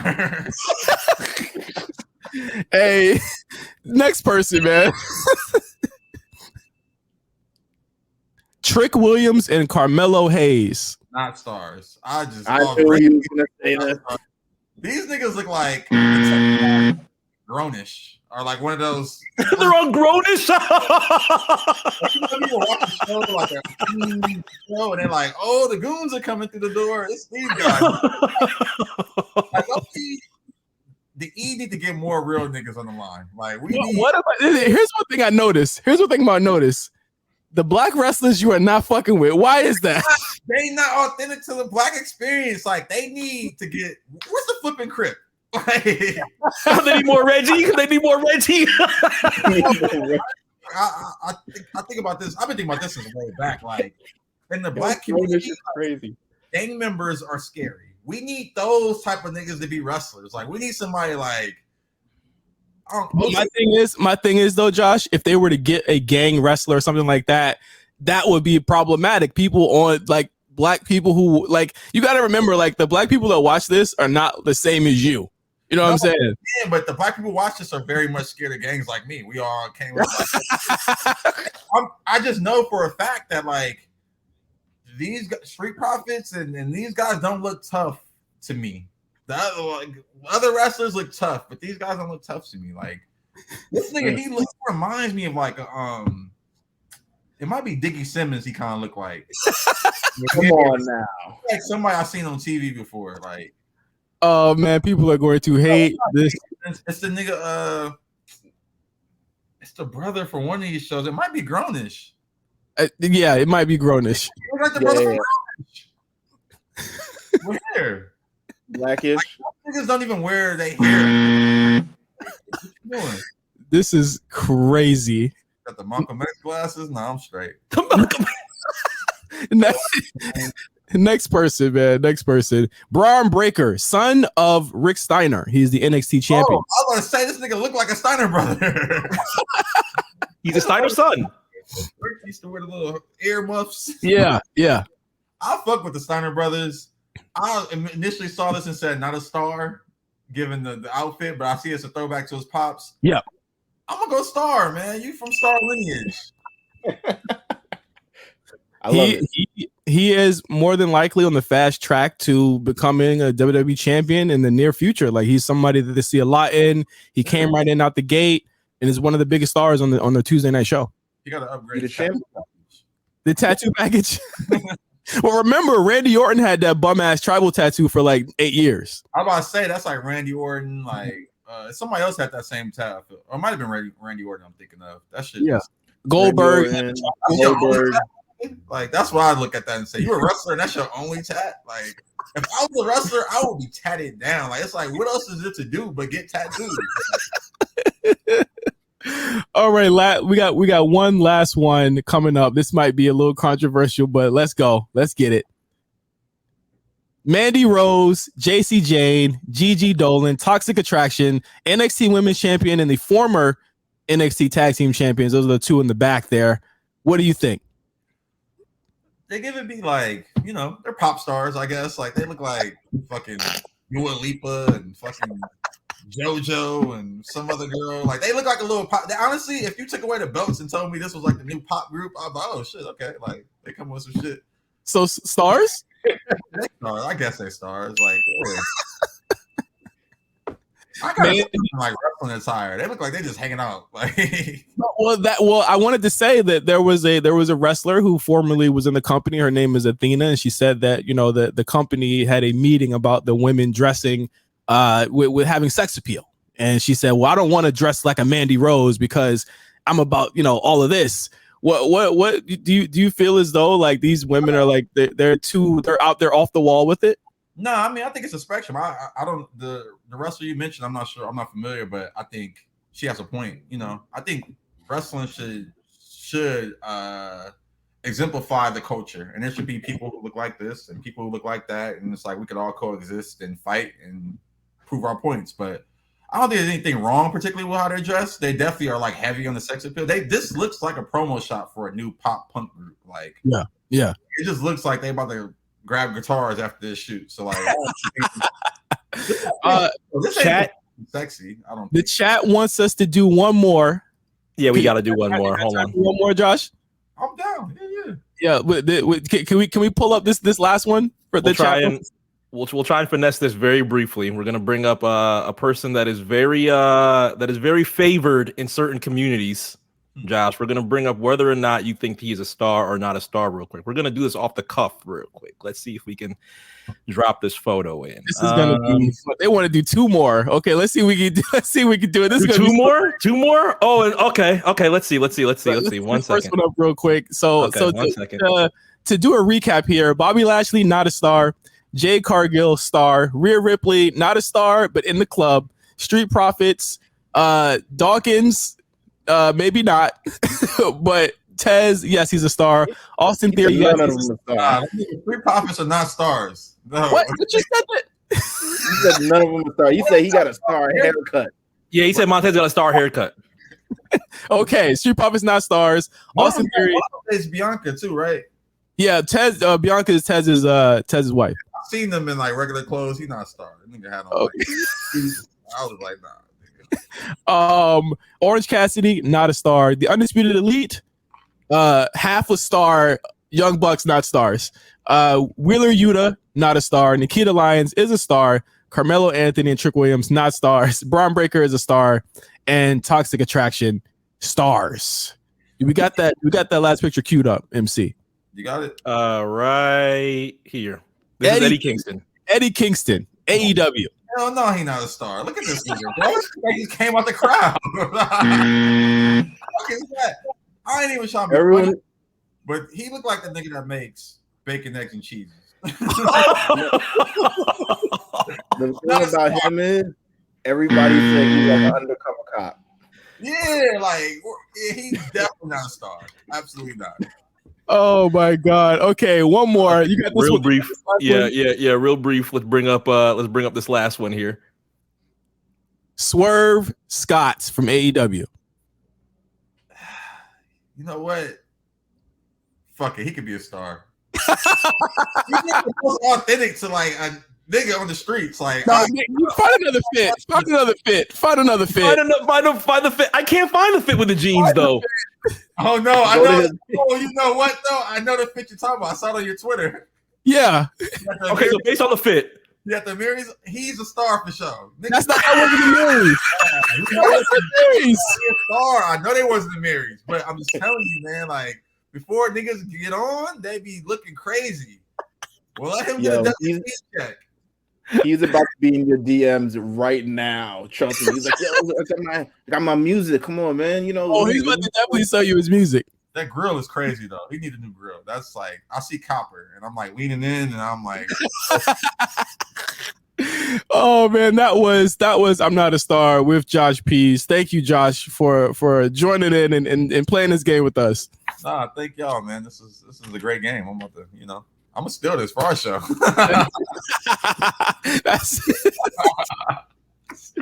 As always, I'll plug this Blkprint Radio tomorrow on AMP. We got a really awesome guest tomorrow, and also Blkprint every other week. I'm crying. I'm laughing. Crying. I'm crying. I'm laughing so much. But it's anywhere the podcasts are. Thank you, Josh, for being on the show. I'll see you soon, bro. Thank you, guys, man. Peace. Thank you, Josh. Take care. A Show 250. I think a lot of people are going to be real upset at the last 30 minutes. Bruh. I didn't see it coming, but then again, I never see anything that Josh says coming. No. It always just shows up. It's a blind test. It's a blind test. We talk about a lot of fandom on the channel. It's a blind test. We never do. The thing is that like, and people know from the show, this is me all the time. Blindsided. Every week. I hear it every week. I have no clue what he's going to say, what he's going to do. The Swerve one caught me off guard. I got to show him a couple pictures. So he don't know. After this, Swerve is about to say, like, yo, Josh Pease. Casey Burgess, Josh Pease. Wait a minute. Exactly. Hold up. Yeah, it's over with. One thing that we do on Patreon, and I've started just doing this a couple of weeks ago, it's called This Week in Wrestling. And so we have we have a couple of things that I found. I dug into the crates to find them. Let's talk about the first thing that happened this week in wrestling on August 2nd. The ECW Heatwave 1998. When no matches are on this, Meelz? Yeah, I want to know. This is very I guess timely, considering NXT pretty much stole the name. Yes. Decreased the swag, but stole the name. I like the brand. That was a nice little logo they put out. It's a friendly heat wave. It's not like it's dangerous. You know what I'm saying? So on this card, you had Justin Credible with Jason, Nicole Bass, and Chastity versus Jerry Lynn. You had Chris Candido, R.I.P., and Tammy Lynn Sitch. You're going to jail. Versus Lance Storm. The Nicole Bass. Yes, the Nicole Bass. Okay, all right. Yeah, but you also had a classic, an instant classic between Masato Tanaka and Mike Awesome. If you have not seen this match, one of the most violent matches. Masato Tanaka had CTE the moment he walked in because they're just hitting each other with chairs, all types of stuff, but also timely for Masato Tanaka because Becky Lynch used his old finisher, the Diamond Dust, in her match at SummerSlam. And I was like, this is so perfect that we were going to talk about this on the show tonight. So shout out to Heatwave 98. That is on the network right now. Check it out. It's one of my favorite ECW shows. It also has Rob Van Dam and Sabu versus Hayabusa and Jinsei Shinzaki, which is great. You had Taz versus Bam Bam Bigelow, which is just a fucking crazy fucking match from start to finish. I'm a little bit lower on the main event, but I would definitely say to check it out. We should have did this for spot callers. I don't know why I forgot about the show, but yeah. This card looks like the shows that like AEW tries to do. 100%. 100%. It's just in terms of just shit that they do on that shit. Like it definitely is a show that they try to do. Next up that happened this week in wrestling, you had Death Before Dishonor 6 ROH August 2nd, 2008. Come on, now. What a fucking show here. Very timely as well because of Daniel Bryan returning to the ring this week. Did you catch his match? I think you liked that match on AEW last week, Meelz. I did. You know what? I liked it because why did I like it? I don't even remember. I liked it just because they're seem to be focusing on new guys. You know what I'm saying? Daniel Garcia and stuff like that. I don't know if it needed to be the main event of the show, but it was certainly there. I didn't know if it needed all that blood, but it certainly happened. This show had Chris Hero versus Delirious. You had El Generico and Kevin Steen versus the Motor City Machine Guns in a fantastic match. You had Naomichi Murafuji versus Go Shiozaki in a 23-minute match that was probably one of my favorite matches of that year. Austin Aries versus Jimmy Jacobs in the Necro Butcher, which goes about as crazy as you think it would. And in the main event, you had Nigel McGuinness versus Brian Danielson. I'm sorry. I'm never going to stop calling that nigga that. Claudio Castagnoli and Tyler Black, all future stars facing off with each other in the main event. That's hard. Justin, let me ask you a quick question. Where would one be able to find this show if they wanted to view it in some sort of way? That sounds super fire to be able to. I've never watched any Ring of Honor pay-per-views, but to be able to hear that Fatal 4-Way or that elimination match, whatever it is for the Ring of Honor title. All of this sounds fire. I would love to be able to watch it. Guess what? You can't. You had to be there, sir. You could try and find it through tape trading people. You could try and find it on eBay. It might be on there. But once those DVDs went out of print, they never came back into print. And that's pretty much where they stand. I don't know what Tony's doing with the library. I would imagine there's a lot of things that he would have to rectify in terms of music, in terms of commentary, in order to get these shows out there on streaming. But with ROH, who the fuck knows what he's going to do? I mean, I don't think that he would need any clearance to get any of the WWE stars there, but wouldn't it make a lot more sense if they could actually interact with this in some way, shape, or form? And I don't think that's going to happen. So it's just in the way that it rolls out. I mean, cards like this are really lost to time. And I put that on Sinclair as well. I put that on Ring of Honor as well. They had Honor Club. I don't even know if it went back that far. And if it did, Honor Club had a hefty fee to be able to listen to that or watch this stuff. It was like $100 or $150 or something like that in order to actually watch their back catalog. And no one's paying that. Like, you really have to love this shit to pay it.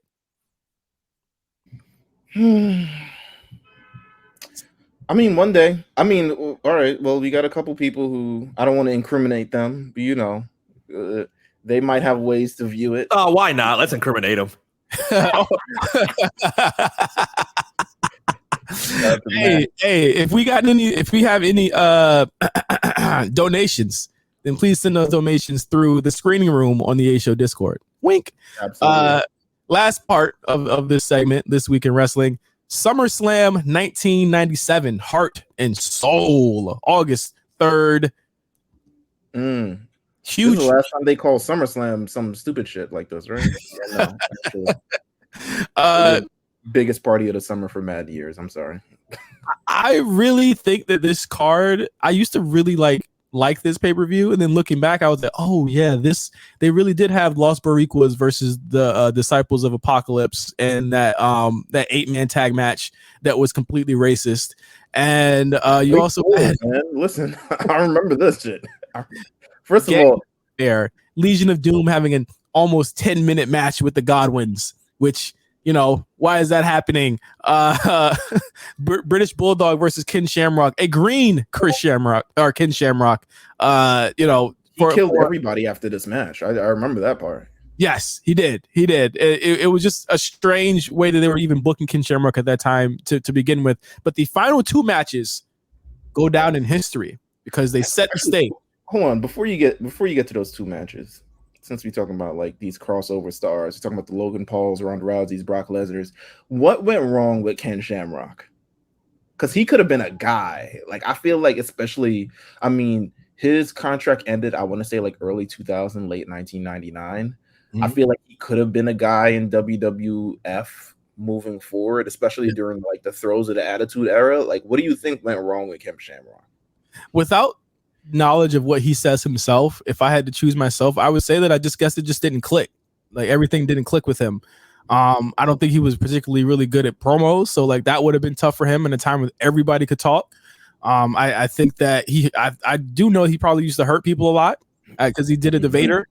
And I just think that again, like, it just probably wasn't clicking. It just didn't feel like a good fit. I think the MMA to wrestling pipeline didn't really pop off until way later than this. Like, WWE obviously was ahead of the curve, but that pipeline didn't really make sense until like now, you know what I'm saying? Or like 10 years ago, you know?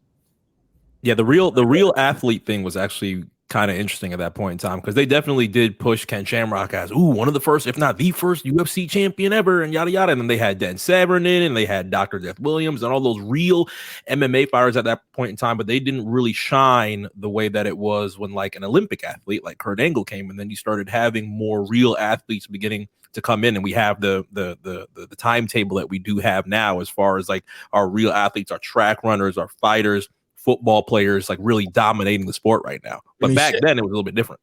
I mean, look at a Riddle now. Yeah. What did they have in hindsight, did they wish that they had given Ken Shamrock that personality so that he could have lasted a bit longer than the guy who snaps and is violent? Mm-hmm. That probably is, but where they were at the time, that's just where it was. But the last two matches on this show, very, very important for historical reasons. Stone Cold Steve Austin versus Owen Hart. This is the infamous match where Owen gives him that fucking pile driver that Stone Cold told him not to do, and misjudged where his neck was. Still really tough to watch it, to this day. Basically breaks Stone Cold's neck, but they still have him roll. Paralyzes him too.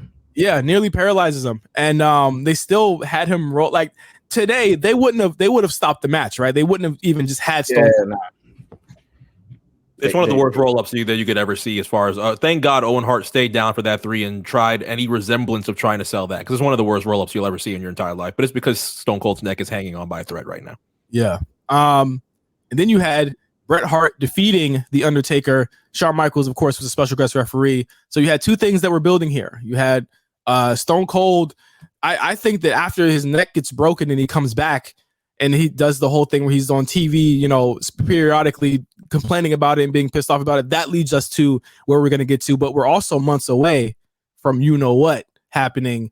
And then Bret Hart and Shawn Michaels having their collision course. So a lot of things were happening here on this show that were integral to what would happen in the fall for the WWF and into the future. So really not a very good show, but I would say that main event was stellar to me. I thought that Brett and Taker always had really good chemistry, and hey, man, the rest of it, just toss it to the side. But that was this week in wrestling.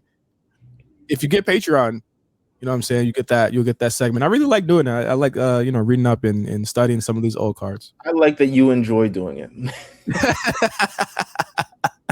But one more segment, and we're gonna get on out of here.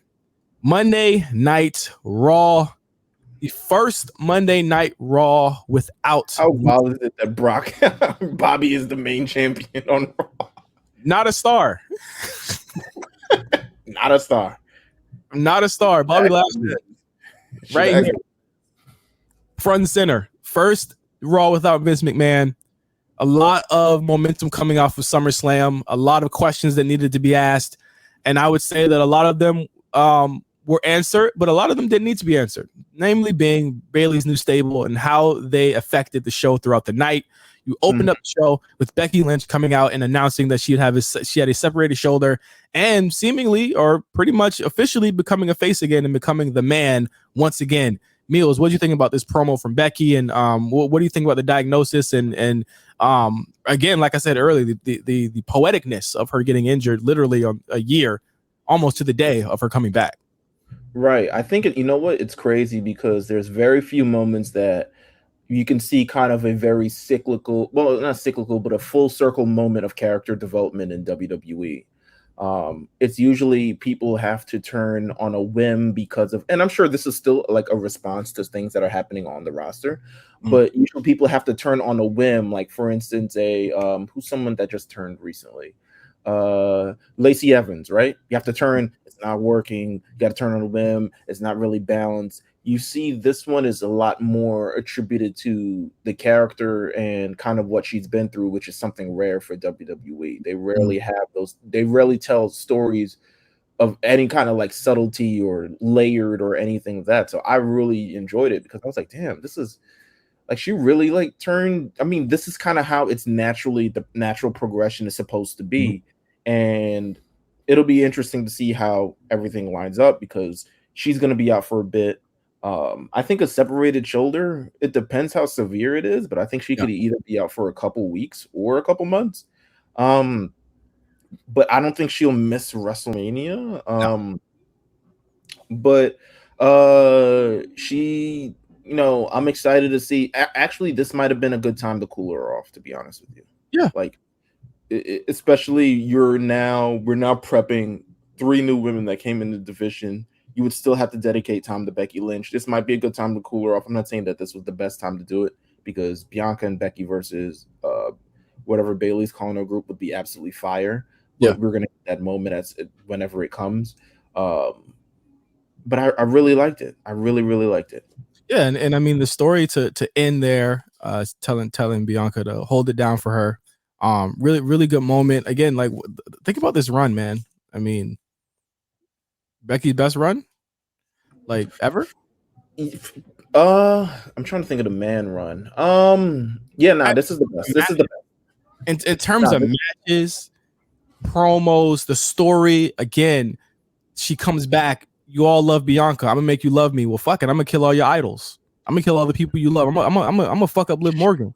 She had probably Lita's best, one of her best matches. I would say like top 3 best matches, but one of Lita's best matches. She put Doudrop. She put Doudrop at WrestleMania, or not WrestleMania, Royal Rumble. She was elevating so many women. Like, there's no doubt to me that this is probably one of my favorite, run of hers in general.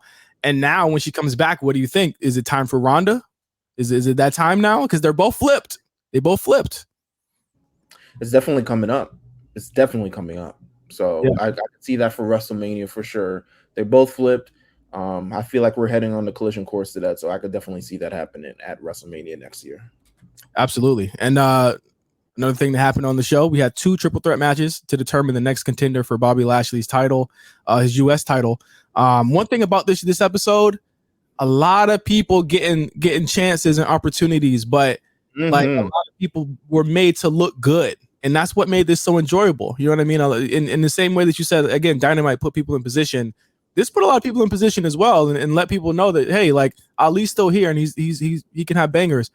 Gable, the average height of everybody in this picture who's contending has got to be like 5'10". You know what I'm saying? But like, it's the positioning. Like, that's what I'm saying. I say this, like it like last night, it might be controversial to say this. People might say this cap. That's not true. It felt like a big budget NXT show. It felt like big budget. It felt like he had the pieces, because like NXT was a roster of rookies. He gets pros now. Like the playing field is larger. The playing field is way more like extended with him here. And he gets to play he gets to play around with a Bobby Lashley story, and he gets to play around with Ciampa, you know, being with AJ Styles. He like Triple H never got to book AJ because he never went to NXT, so he gets to book AJ now.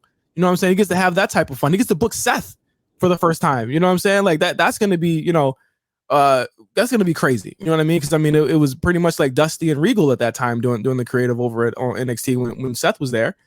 And it feels like they really got a chance to like kind of show out, especially like I'm thinking of an Ali, especially that finish between Ali and AJ Styles, which is like incredible. How did you feel about Ciampa kind of winning it all, and he's going to be the one to face Bobby Lashley? How do you feel about that? Do you feel like maybe it's too soon? Do you feel like because I'll say, in my opinion, I feel like not necessarily that it's too soon, but I still think the crowd isn't reacting to Ciampa because they don't really know much about him. There's not much to him. So I think they need to add those kind of elements to him to kind of make it where the people will be a little bit more towards it. Because you're going to put we're going to see Ciampa across the ring from Bobby Lashley, and we're going to kind of see how this really, really looks. How do you feel about Ciampa winning it all? I say like what a night to be a couple of the people on the roster tonight. I felt like a couple people, whereas they would have been in limbo until another Big Four, because I feel like Vince booked Big Four to Big Four. You know what I'm saying? And like you might have got some shit that you wanted in between. You know what I mean? Mm-hmm. And Ciampa might have been right there with it. But with Ciampa winning it all here, I do feel like you had some story threads there, and I think it's important that Miz kind of plays that position for him and puts him there. Like I've always felt that pairing him with Miz was a good idea. And to be fair, like for him to stand next to Bobby Lashley, huge guy. Ciampa, he a big dude for us, you know what I'm saying? But on the big lights and the big stage, it's gonna look crazy. You know what I mean? Like it's gonna look. I don't know what it's going to look like. So it's up to Ciampa to not only get over this heel persona, but I think that, you know what I think he needs to do? He needs to grovel to Miz a lot more. Make him really fucking hateable. You know what I mean? He needs to be a lot more hateable than he is right now. And I think he needs to do stuff. I mean, maybe hit Bobby's knee with a pipe or something. Like it's simple shit he can do to get heat. And Ciampa knows how to get heat without. But the question is here, Meelz, is that does he know how to get heat when he's not beating up on Johnny Gargano? That's the real. You know what I'm saying? That's the real challenge here, and I think it's going to be interesting to see next week. But I don't think it was too soon. He's been there for a couple months. I mean, we've exclaimed on the show before he wasn't doing nothing. Now he's doing something. You know what I'm saying? Like, and when they want to heat you up, they do it. I don't think he's going to win next week, but I think that it's gonna be the way they position and present him. They changed his music again. You know what I mean? Like they changed his music. It sounds like some who's my guy Kevin Jones, Joe Gacy. Sounds like some Joe Gacy shit. You know what I'm saying? So like they changed everything. So we'll see how they position him next week. I love it. Another thing on the show, you had Bayley all over it. I don't know what I can't even skip. You know, I can't even skip over her. She shows up at the beginning of the night, hits Becky's arm with a chair, continues on through the night, interrupts Asuka versus Alexa Bliss. Bianca comes out. He says, "Yo, I want to fight," and then you get Io Sky, and Io and Bianca go on to have like a 15-20 minute match. What'd you think about this? Seeing Io Sky on Raw, and I almost said Io Shirai, but seeing Io Sky on Raw is a dream. I feel like it's been something that I said this, you know, I don't know if I said it I did say it during the spaces. I was like, Io Sky could have been called up 6 months after she showed up on NXT, and she still would have been fine. Like she's been ready for a long time, and this has always been a dream for her. So I'm geeked just to see Dakota Kai and Io Sky on TV, to see Io Sky wrestle, you know, against, you know, just people on Monday Night Raw. I'm ready for people to like love Io Sky. That's kind of what I am. I now, thought in the beginning they were a little muted for her. I mean, a lot of these call-ups from NXT. I mean, it's why we see that there's weeks of maximum male model stuff before they even show up on TV, right? Like it's reason why we Ezekiel. Well, I don't want to say Ezekiel because he didn't really come from NXT, but it's the reason why Butch. I mean, he did, but not really. But it's the reason why Butch got the way that he was, like the entrance and associated, and it was weeks before he had a match. I think Io Sky. One thing I would want to see them do with this group is not just make them an entity or an extension of Bayley, but kind of give them their own kind of pieces. I don't want them to become Toxic Attraction-esque. You know what I'm saying? I don't want it to become Mandy and the two other girls behind Mandy who do things. I kind of want them all to have their own, add something to this. But I think they're too skilled. I think those two are way too skilled to be, kind of pigeonholed like that. Because I think like the barrier of skill with Mandy is probably Bayley neither. Bayley probably won't allow it. Yeah, and I think again with Io, I want to get to Dakota in a second, but with Io, but the thing about it, I said they were muted at first, but once it started getting out there, they started fucking with it. I think once Bianca tossed her into the barricade, that's when people woke up and she got up, and you saw they gave Io a lot. And in that 15-20 minutes, Bianca gave her a lot too. And I thought that she looked like a legitimate threat. I mean, they set up the moonsault with the chair. Are we going to see that? You know what I mean? Like people were like, yo, what is she going to do?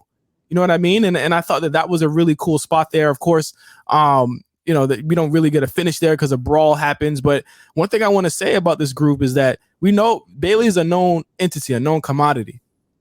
Io Shirai is a known entity, a known commodity.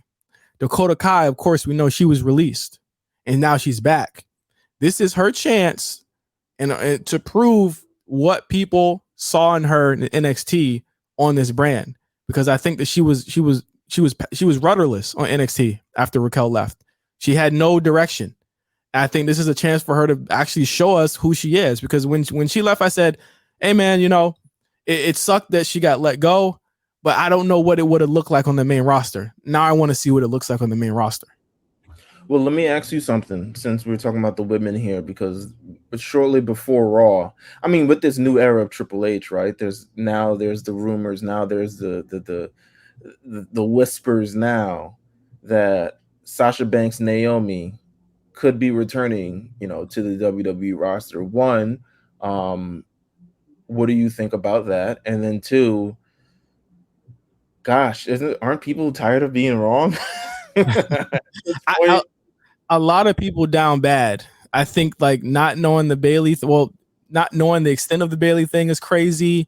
The Cody stuff from earlier this year was crazy. The Brock shit was crazy. The Sasha thing was crazy. And then now it's like, oh, I never said that they weren't trying to get her back. I was like, well, obviously, what? Huh? Double down on the fact that they'd release Sasha Banks. Double bank, she was gone from the WWE. Right. And then when more things come up, like more things online, and this is how you kind of like, this is why I think, a lot of wrestling journalism caters a lot to the tribalism and stuff, blah, blah, blah, blah. But you made essentially people believe that, and maybe it's on their own faults for believing it so hard and all this other stuff like that. But I mean, I didn't necessarily like that. I think we, and especially if you're in our Discord, we've always been under the assumption that they will be back. Because one, they're not released. Two, they're too hot of a commodity to be released. Like we just saw it with Mustafa Ali, where he requested his release, and it was like, nah, you're not even if you wanted to. Let's work this out. Yeah. Yeah. And now that they're in change of power with Triple H, it's even more likely that they return. And to be honest with you, I think Io Sky and Dakota Kai are the bait. As they should have been, as they should be. There's a lot of potential there. Again, known commodities. You know what I'm saying? You gotta get them with the bargaining chips. And in terms of how I feel about it, then it's fine. Like I wasn't a fan of both sides. I wasn't a fan of them walking out, and I wasn't a fan. I wasn't a fan of WWE for doing that. My only thing is that like two of these things happen all the time in wrestling. People walk out all the time, and the company's always throw them under the bus when it happens. I wasn't a fan of it of it being like they're being targeted. I'm like, if they're targeted, Warrior was targeted. They don't ever stop talking about that in his documentaries. Stone Cold was targeted. They had a whole WWE Confidential about that. They will call your ass out. They made a whole DVD for Ultimate Warrior. It's a bash Exactly. that sold that for $24.99 at wherever you can get your DVDs. So exactly. Like they spared no expense to embarrass these people, and they did the same thing. And it's like I feel like people do get a little bit like sensitive when it comes to these two. I understand there's like a emotional connection there, but it's also like, you know, when you like step outside of yourself and you say like, what did they leave over? Oh, because they didn't want to lose a fake match. All right, bet. Like that to me, dealing with the shit I deal with every day, that ain't even the half. You know what I'm saying? Like that's not the half. And dealing with shit that I know other people deal with, that's not even the half. Like they'll get over that shit. You know what I'm saying? Like they'll get over it and they're gonna work it out. They should work it out. I mean, I would assume they're over it now. I would assume. Yeah, they got to be over it. Like, man, don't walk out, man. Like, you know what I'm saying? Like, put your 2 weeks in. Don't walk out, man. You get that money, you get that unemployment. But no, like I feel like again, if they come back, they're needed. They're gonna take their lumps for a while. I don't know if they'll get a clean slate or if they'll start to take their lumps. But you know, the landscape has kind of changed a little bit now that Bayley's back. You know. And I think that they probably need to be a tag team for a while when they come back. I don't think it's going to be immediate Naomi, Sasha getting title opportunities because that was what was supposed to happen before. I think they need champions when they come back, to be honest with you. I really do. And they should. And I think that you now have a Doudrop and a Nikki Ash. You now got Dakota and Io. You could do something with somebody on. You could have Ronda and Shayna be a tag team on a SmackDown. Like you got my concern right now is that I love what they did with the women on Monday night, but it was really just focused on about 6 of them, right? There's more on that roster, and Zelina's coming back soon. So how are they going to balance the time for all these women when some of them come off injured reserve? What are you going to do with Raquel? Where is Shotzi going to go? You have a wealth of riches. Triple H got some work to do. I don't know how. I don't envy the job he's got to do with these women, but they got a lot of stuff that they could do, and they got a lot of places they can go. You got Liv Morgan still as champion. Charlotte's not even back yet, Meelz. That's going to be its own thing. You slap her. Do you put her in a tag team? Do you make the tag titles more prestigious when a lot of these people come back by putting them in tag teams? That's tough. Was Alina's thing injury related? Yes. Okay. She had to get surgery, I believe. Oh, wow. Yeah, that's why she's been out. She's on the way back, I hear. Mm-hmm. So, you know, it's going to be tough, but I did like what they did with Bianca. I don't know if you saw this Meelz Raw record ratings 2.2 at one point. They did 2.4 million at one point. So it's definitely a record, but it's definitely good. Record since 2020. Hell yeah, record like not in our lifetime. You know what I'm saying? But like a record for where they at right now, 2 million. In this post-pandemic world, like a lot of people have not bounced back, and they've managed to, at least they're trending in the right direction. It seems like from the show that we had last night. There's never been a hotter period for this company, and that's where that's where that popularity came from, and that's where that number came from. What else happened on this show? What's up, Eve, man? Thank you. What else happened on this show? What did I miss? Montez Ford was for some reason wrestling in a singles match against Seth Rollins. I don't know why that was. They planting the seeds, right, Meelz? What you think? I said this on Saturday. I didn't really touch on the Usos match. Huh?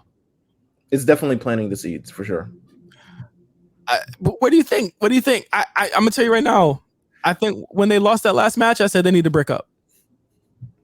Well, yeah, I mean, there's no way to go about it now at this point. And I think I'm interested. I don't really want to see Montez versus Angelo Dawkins because I don't think it does good for any of.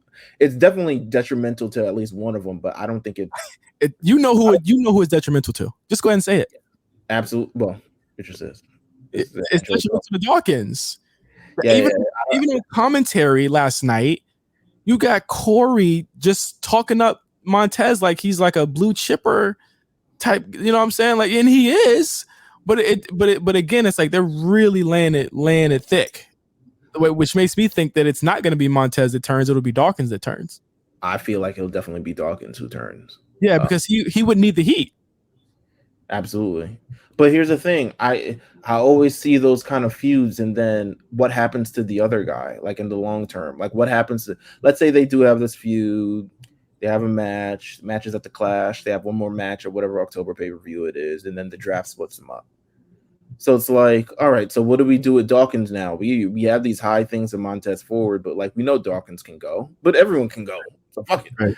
And they'll be back together in a year.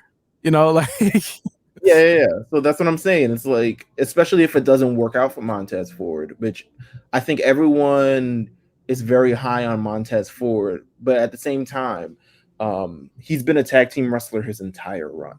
You know what I'm saying? And the transition to singles wrestler when you're doing everything as yourself is not easy.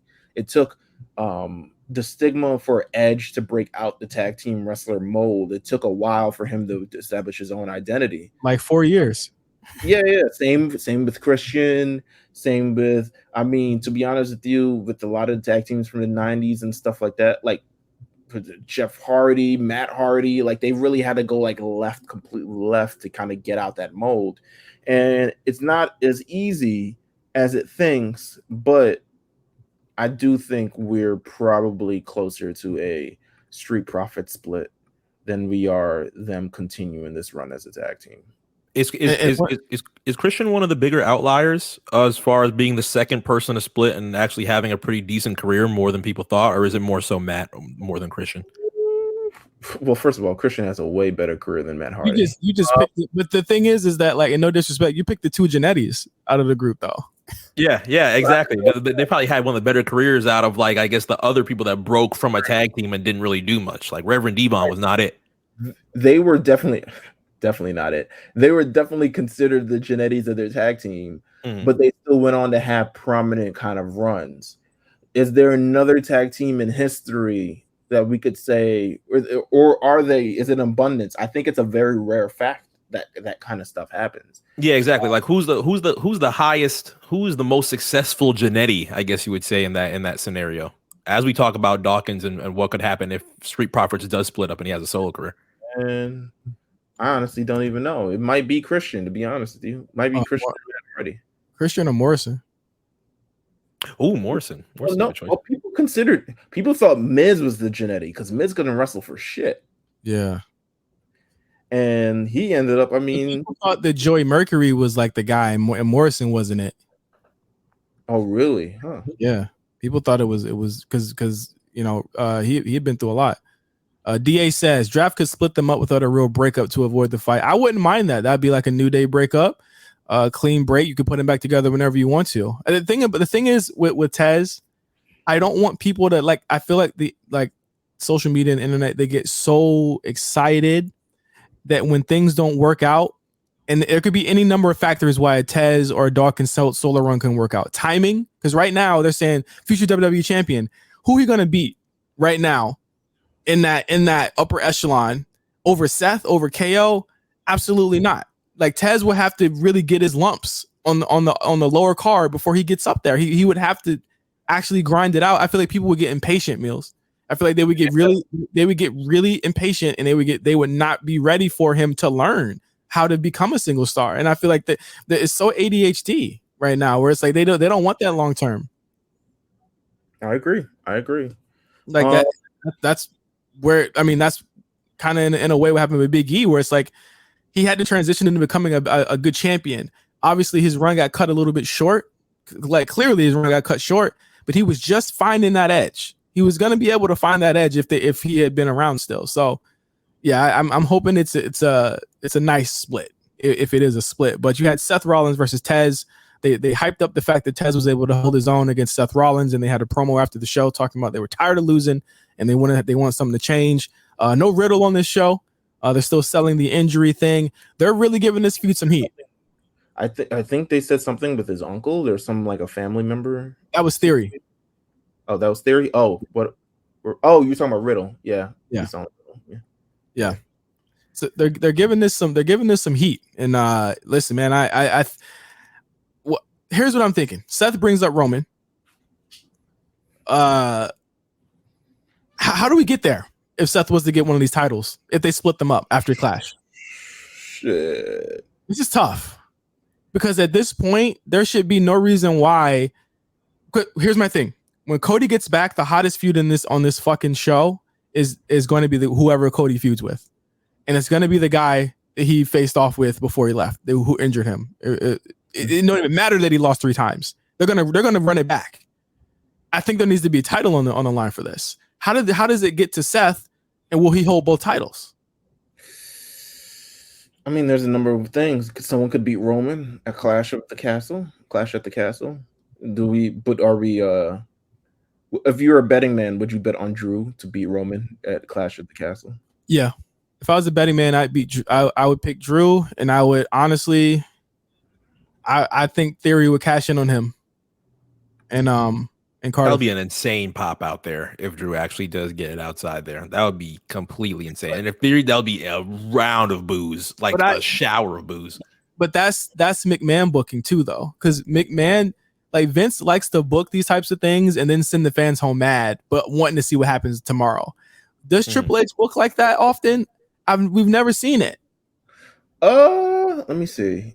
I'm trying to think of like NXT like title. A couple of times Triple H throws some things once you see the card and you think the show's over, and then he throws you Ciampa throwing Gargano into the damn LED board, or Undisputed Era. That's bigger than that though. That's the cash in. You got to hear his music and everything. Yeah, exactly.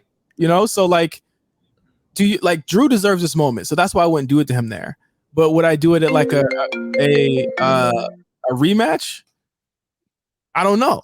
You know what I'm saying? Like, would there be a rematch where they do that at Extreme Rules? Maybe because I don't think that even if Drew wins a Clash, that's over. I think they're going to run it back. Like, I would have. Here's what I would say: let Drew win it. Let him clear the feud with Roman. Theory cashes in on him. Does Theory get to have a Survivor Series title versus title match if that's the case? No, he loses it right before. Yeah, I don't think. Yeah, they always do that, right? They always have him lose it right before. So have Seth beat the well, here's the thing: they can't have that this year because there's only one champion. Oh, that's true. They can't do it this year. That's nasty. They would have to have some. I don't even know how you break this shit up. It's tough. Like I have no clue. They're kind of in the corner here with that. Seth's got to get the belt at some point though, Meelz. You know what I'm saying? Like he has to. There's no way the Cody comes back and because the thing is if he beats a Roman, he beats a Drew, whatever, there's no heat there. There's no blood feud there. He has some real animosity with Seth, and him taking that from Seth means more. Like that shit's crazy to me that they got to figure that. I say this all the time. That's for them to figure out. But they got to figure this shit out. They have to, like Roman losing.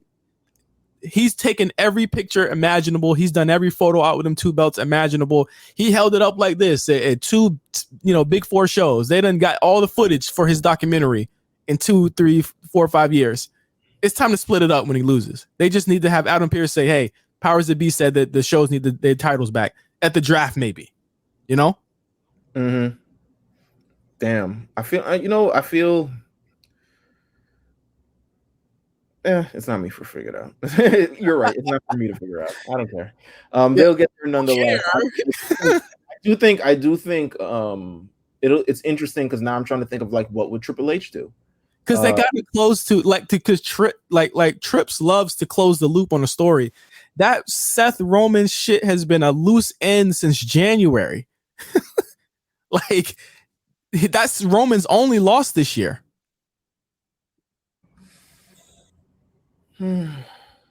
Like it, I don't know. I'm not sure. Yeah, I don't know. I did think that it was interesting that Seth brought up Roman. I think that where there's smoke, there's fire. The Triple H tweet telling Seth that he hears him is more smoke to that fire. That relationship, that could happen. You know what I mean? That could definitely happen. But Raw was a good show. It ended with, oh shit, I forgot. It ended with the Mysterios. Yeah. Versus Edge, regular ass Edge. Regular ass Edge comes out, says, "Hey man, I'm sorry. Listen, it's bullshit that he said now we all get what we want or some shit like that. I was like, nigga, you wanted that fucking stable, bro. The thing, this is really like sullying this Edge run for me because one, I think this is the first kind of thing that like didn't work for him. Like a first gimmick to something that he obviously put some time invested in, some energy and creative energy into it that really didn't work. And I didn't see it working from the beginning because of the inception of it. I thought the inception of it was all kind of like wrong. It didn't seem natural. He just kind of showed up and beat up AJ Styles one day, and then he kind of like transformed into this guy. So for him to just be like, I'm back to the regular guy that I was, I think it's like a little bit of a failure. It kind of reminds me of Austin's 2001 heel run. Yeah. The night after Survivor Series, he's just a face again. I think Edge's run has really proved his mortality. It's like, I almost get senses of like this universe is telling him maybe you shouldn't have come back. You come back, you come back, it's COVID, you can't even have no crowd. You have that wonderful moment at Royal Rumble. They fuck your spear up, so they don't even see the first spear. That was the first, they bungled it from the moment he got there. COVID happens. He gets injured in the summer. We supposed to have the hottest feud. He would have had probably the hottest feud that summer if he had stayed. And they had to like kind of course correct with Randy Orton. Then you come back. You have three fantastic matches with Seth Rollins. You have the really good Roman match at WrestleMania. You got the main event WrestleMania again. So again, if his run did anything, he got the main event again. But then since this, it's like I just don't. I don't get the sense that like Edge has no control over what he does. You know what I'm saying? So for him to say we all get what we want is crazy because it's like you came back on some supernatural shit. Judgment Day was doing no supernatural shit. You know what I'm saying? They was doing like y'all had stopped doing the disappearing act bullshit way before that you even cut out the group. So like it is weird. You know what I mean? It is definitely weird. But the ending of the show, we saw Edge come out and assist the Mysterios after they were beaten by the Usos. And really, really stiff kick from Damian and Dominic there too. First of all, them Usos, if anyone need to come up off them damn titles, it's them boys. It's ridiculous. It really is ridiculous at this point. It's almost 400 A's. It's like, bro, like you dead ass. That sounds like one's down talk to me. I like it. All right, Mark. All right, but like, they're mini Roman Reigns. They're mini Roman Reigns. You know what I mean? Like, as ridiculous as it sounds, they don't lose to nothing. There's no more tag teams either, unless you want to put the Vikings against them again because they're heels again.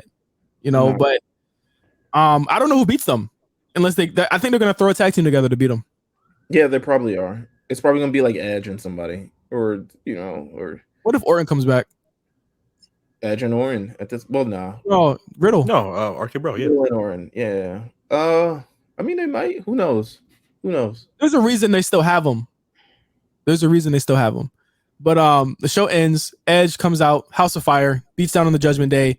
Rhea pushes Dominic into Edge's way, and he spears him. Pushes a very you're being gracious with that. Like she kind of like nudged him in the direction of Edge, and he kind of like tripped. But whatever, it's Dominic. So spears him, and apparently the nigga needed medical attention. I said, damn. I was like, damn, get up, bro. Come on, man. It's a spear. Finn got up in 2 minutes. Yeah. Did he break a damn rib? What's going on? It's a regular Edge spear. But I will say, the seeds being planted here. I thought it was weird when Ray brought that 1 minute anecdote up about Edge, about them being tag team partners and them being brothers, and then he gives his son the spear. Judgment Day setting up that rift between those two. I like it. I want to see what plays out with it. I think that it's a nice twist. It gives Edge something to do. I mean, I want to see where this leads. If it leads to Dominic, straying away from the Mysterio light, I think that's an interesting path as well. I want to see something here with these guys. Rhea Ripley, evidently. Huh? I said Dominic versus Rhea Ripley. Yeah, it's gotta happen. No, I mean, there's gotta do something. She ain't look like she in the women's title hunt right now. So well, because rumor has it that Beth is probably going to join Edge in this incarnation of him as well. So I think she'll have something to do. I think that her being the linchpin and like the chaotic member of Judgment Day, they need her. And if she was with Bianca, they would lose a lot without her. They gained a lot with her coming back, and I think that they gained a lot of what they are. So I'm honestly, I know it's another setback. I know we're really upset about it, or some people are really upset about it. But like, I'm okay with it as long as she does get that really cool moment with Beth. She's disrupting this Edge thing. She's the reason whatever feud's going to pop off of this is going to happen. It makes a lot of sense to me. I thought it was a really good ending of the show, honestly. I think so as well. Yeah, it was really good. Something that leaves you wondering what the hell could happen next week, which is all I ask for TV to make me want to watch again. Absolutely. But yeah, that's it. That is our show for today. We got to figure these things out. We got to figure this out. We do got to figure this out. So, okay. So you know what? If you were on here, damn, people might have left. If you was on here the whole time, or you at least to this point, I got a Biggie hoodie. Everyone who said something in the chat, if you were an extra large, are they all extra large? No, of course not. I think one of them is large. I have this might be large. Let's see. This might be large. This is large. This is for sure large. So I have XL and a large. So what we're gonna do is, if you were in this chat, I'm gonna scroll past the comments and all the other stuff like that, and yeah, we'll give them out. We'll give them out. Shit. Yeah. Yeah, anyone who was in this tonight, I got mediums. So if you're a medium, yeah, if you're a medium boy, I got one large and a couple XLs. So if you an XL, you with me. And a large, I got one large, but I'll send them to you. No fat nigga friendly get well, listen, man. Hey man, we sorry, bro. Listen, these were sent to us because of as long put your size in there. I'll figure something out and we'll get them to whoever we need to get them to. Also, if you haven't already, buy the shirts. Pre-sale still up, still live. Going to be available for at least another week and a half. So make sure that you cop the shirts from rncradio.bigcartel.com. Support the brand, support the merch, continue to support other Black wrestling podcasts just like us. Shout out to everyone who showed up and from Black Wrestling and Black Announce Table who gave us our props as well. Yeah, listen, I'm going through the comments. We're gonna pick out some people, and we're gonna send them to y'all. We're gonna DM y'all, so don't worry about it. Hey, ain't nobody getting these mediums, man. I'm about to keep this shit. Peeps, if you a bruh, if you want to be a bruh, bro, you up real quick. You know what I'm saying? Man, but thank all of you for this is our first live show, man. Thanks to MC for being the MC, so to speak, for this, man. I appreciate you, brother. Absolutely. This is I did not know StreamYard was this lit. It was not this lit 4 years ago. This is completely insane. And now a love chat dating site. Oh, see, they hear from me. Now I gotta go. I'll see y'all later. Whoa, Tony Khan, get it. Tony Khan. Here come Tony. Here come Tony. Bro, quick block. They gone. Damn, that was crazy. Gone. You tried though, Tony. Hey, it's appreciate the Hornman, but as soon as notice the Hornman bots came out when Mark started talking. But you would give me props. Listen, man, we love all of y'all, man. We appreciate y'all. Sign up for our Patreon if you haven't already. This has been A Show 250 with myself and Meelz. This episode will be up as soon as possible. But yeah, we appreciate y'all, and we'll see you guys later. Peace. All right, peace.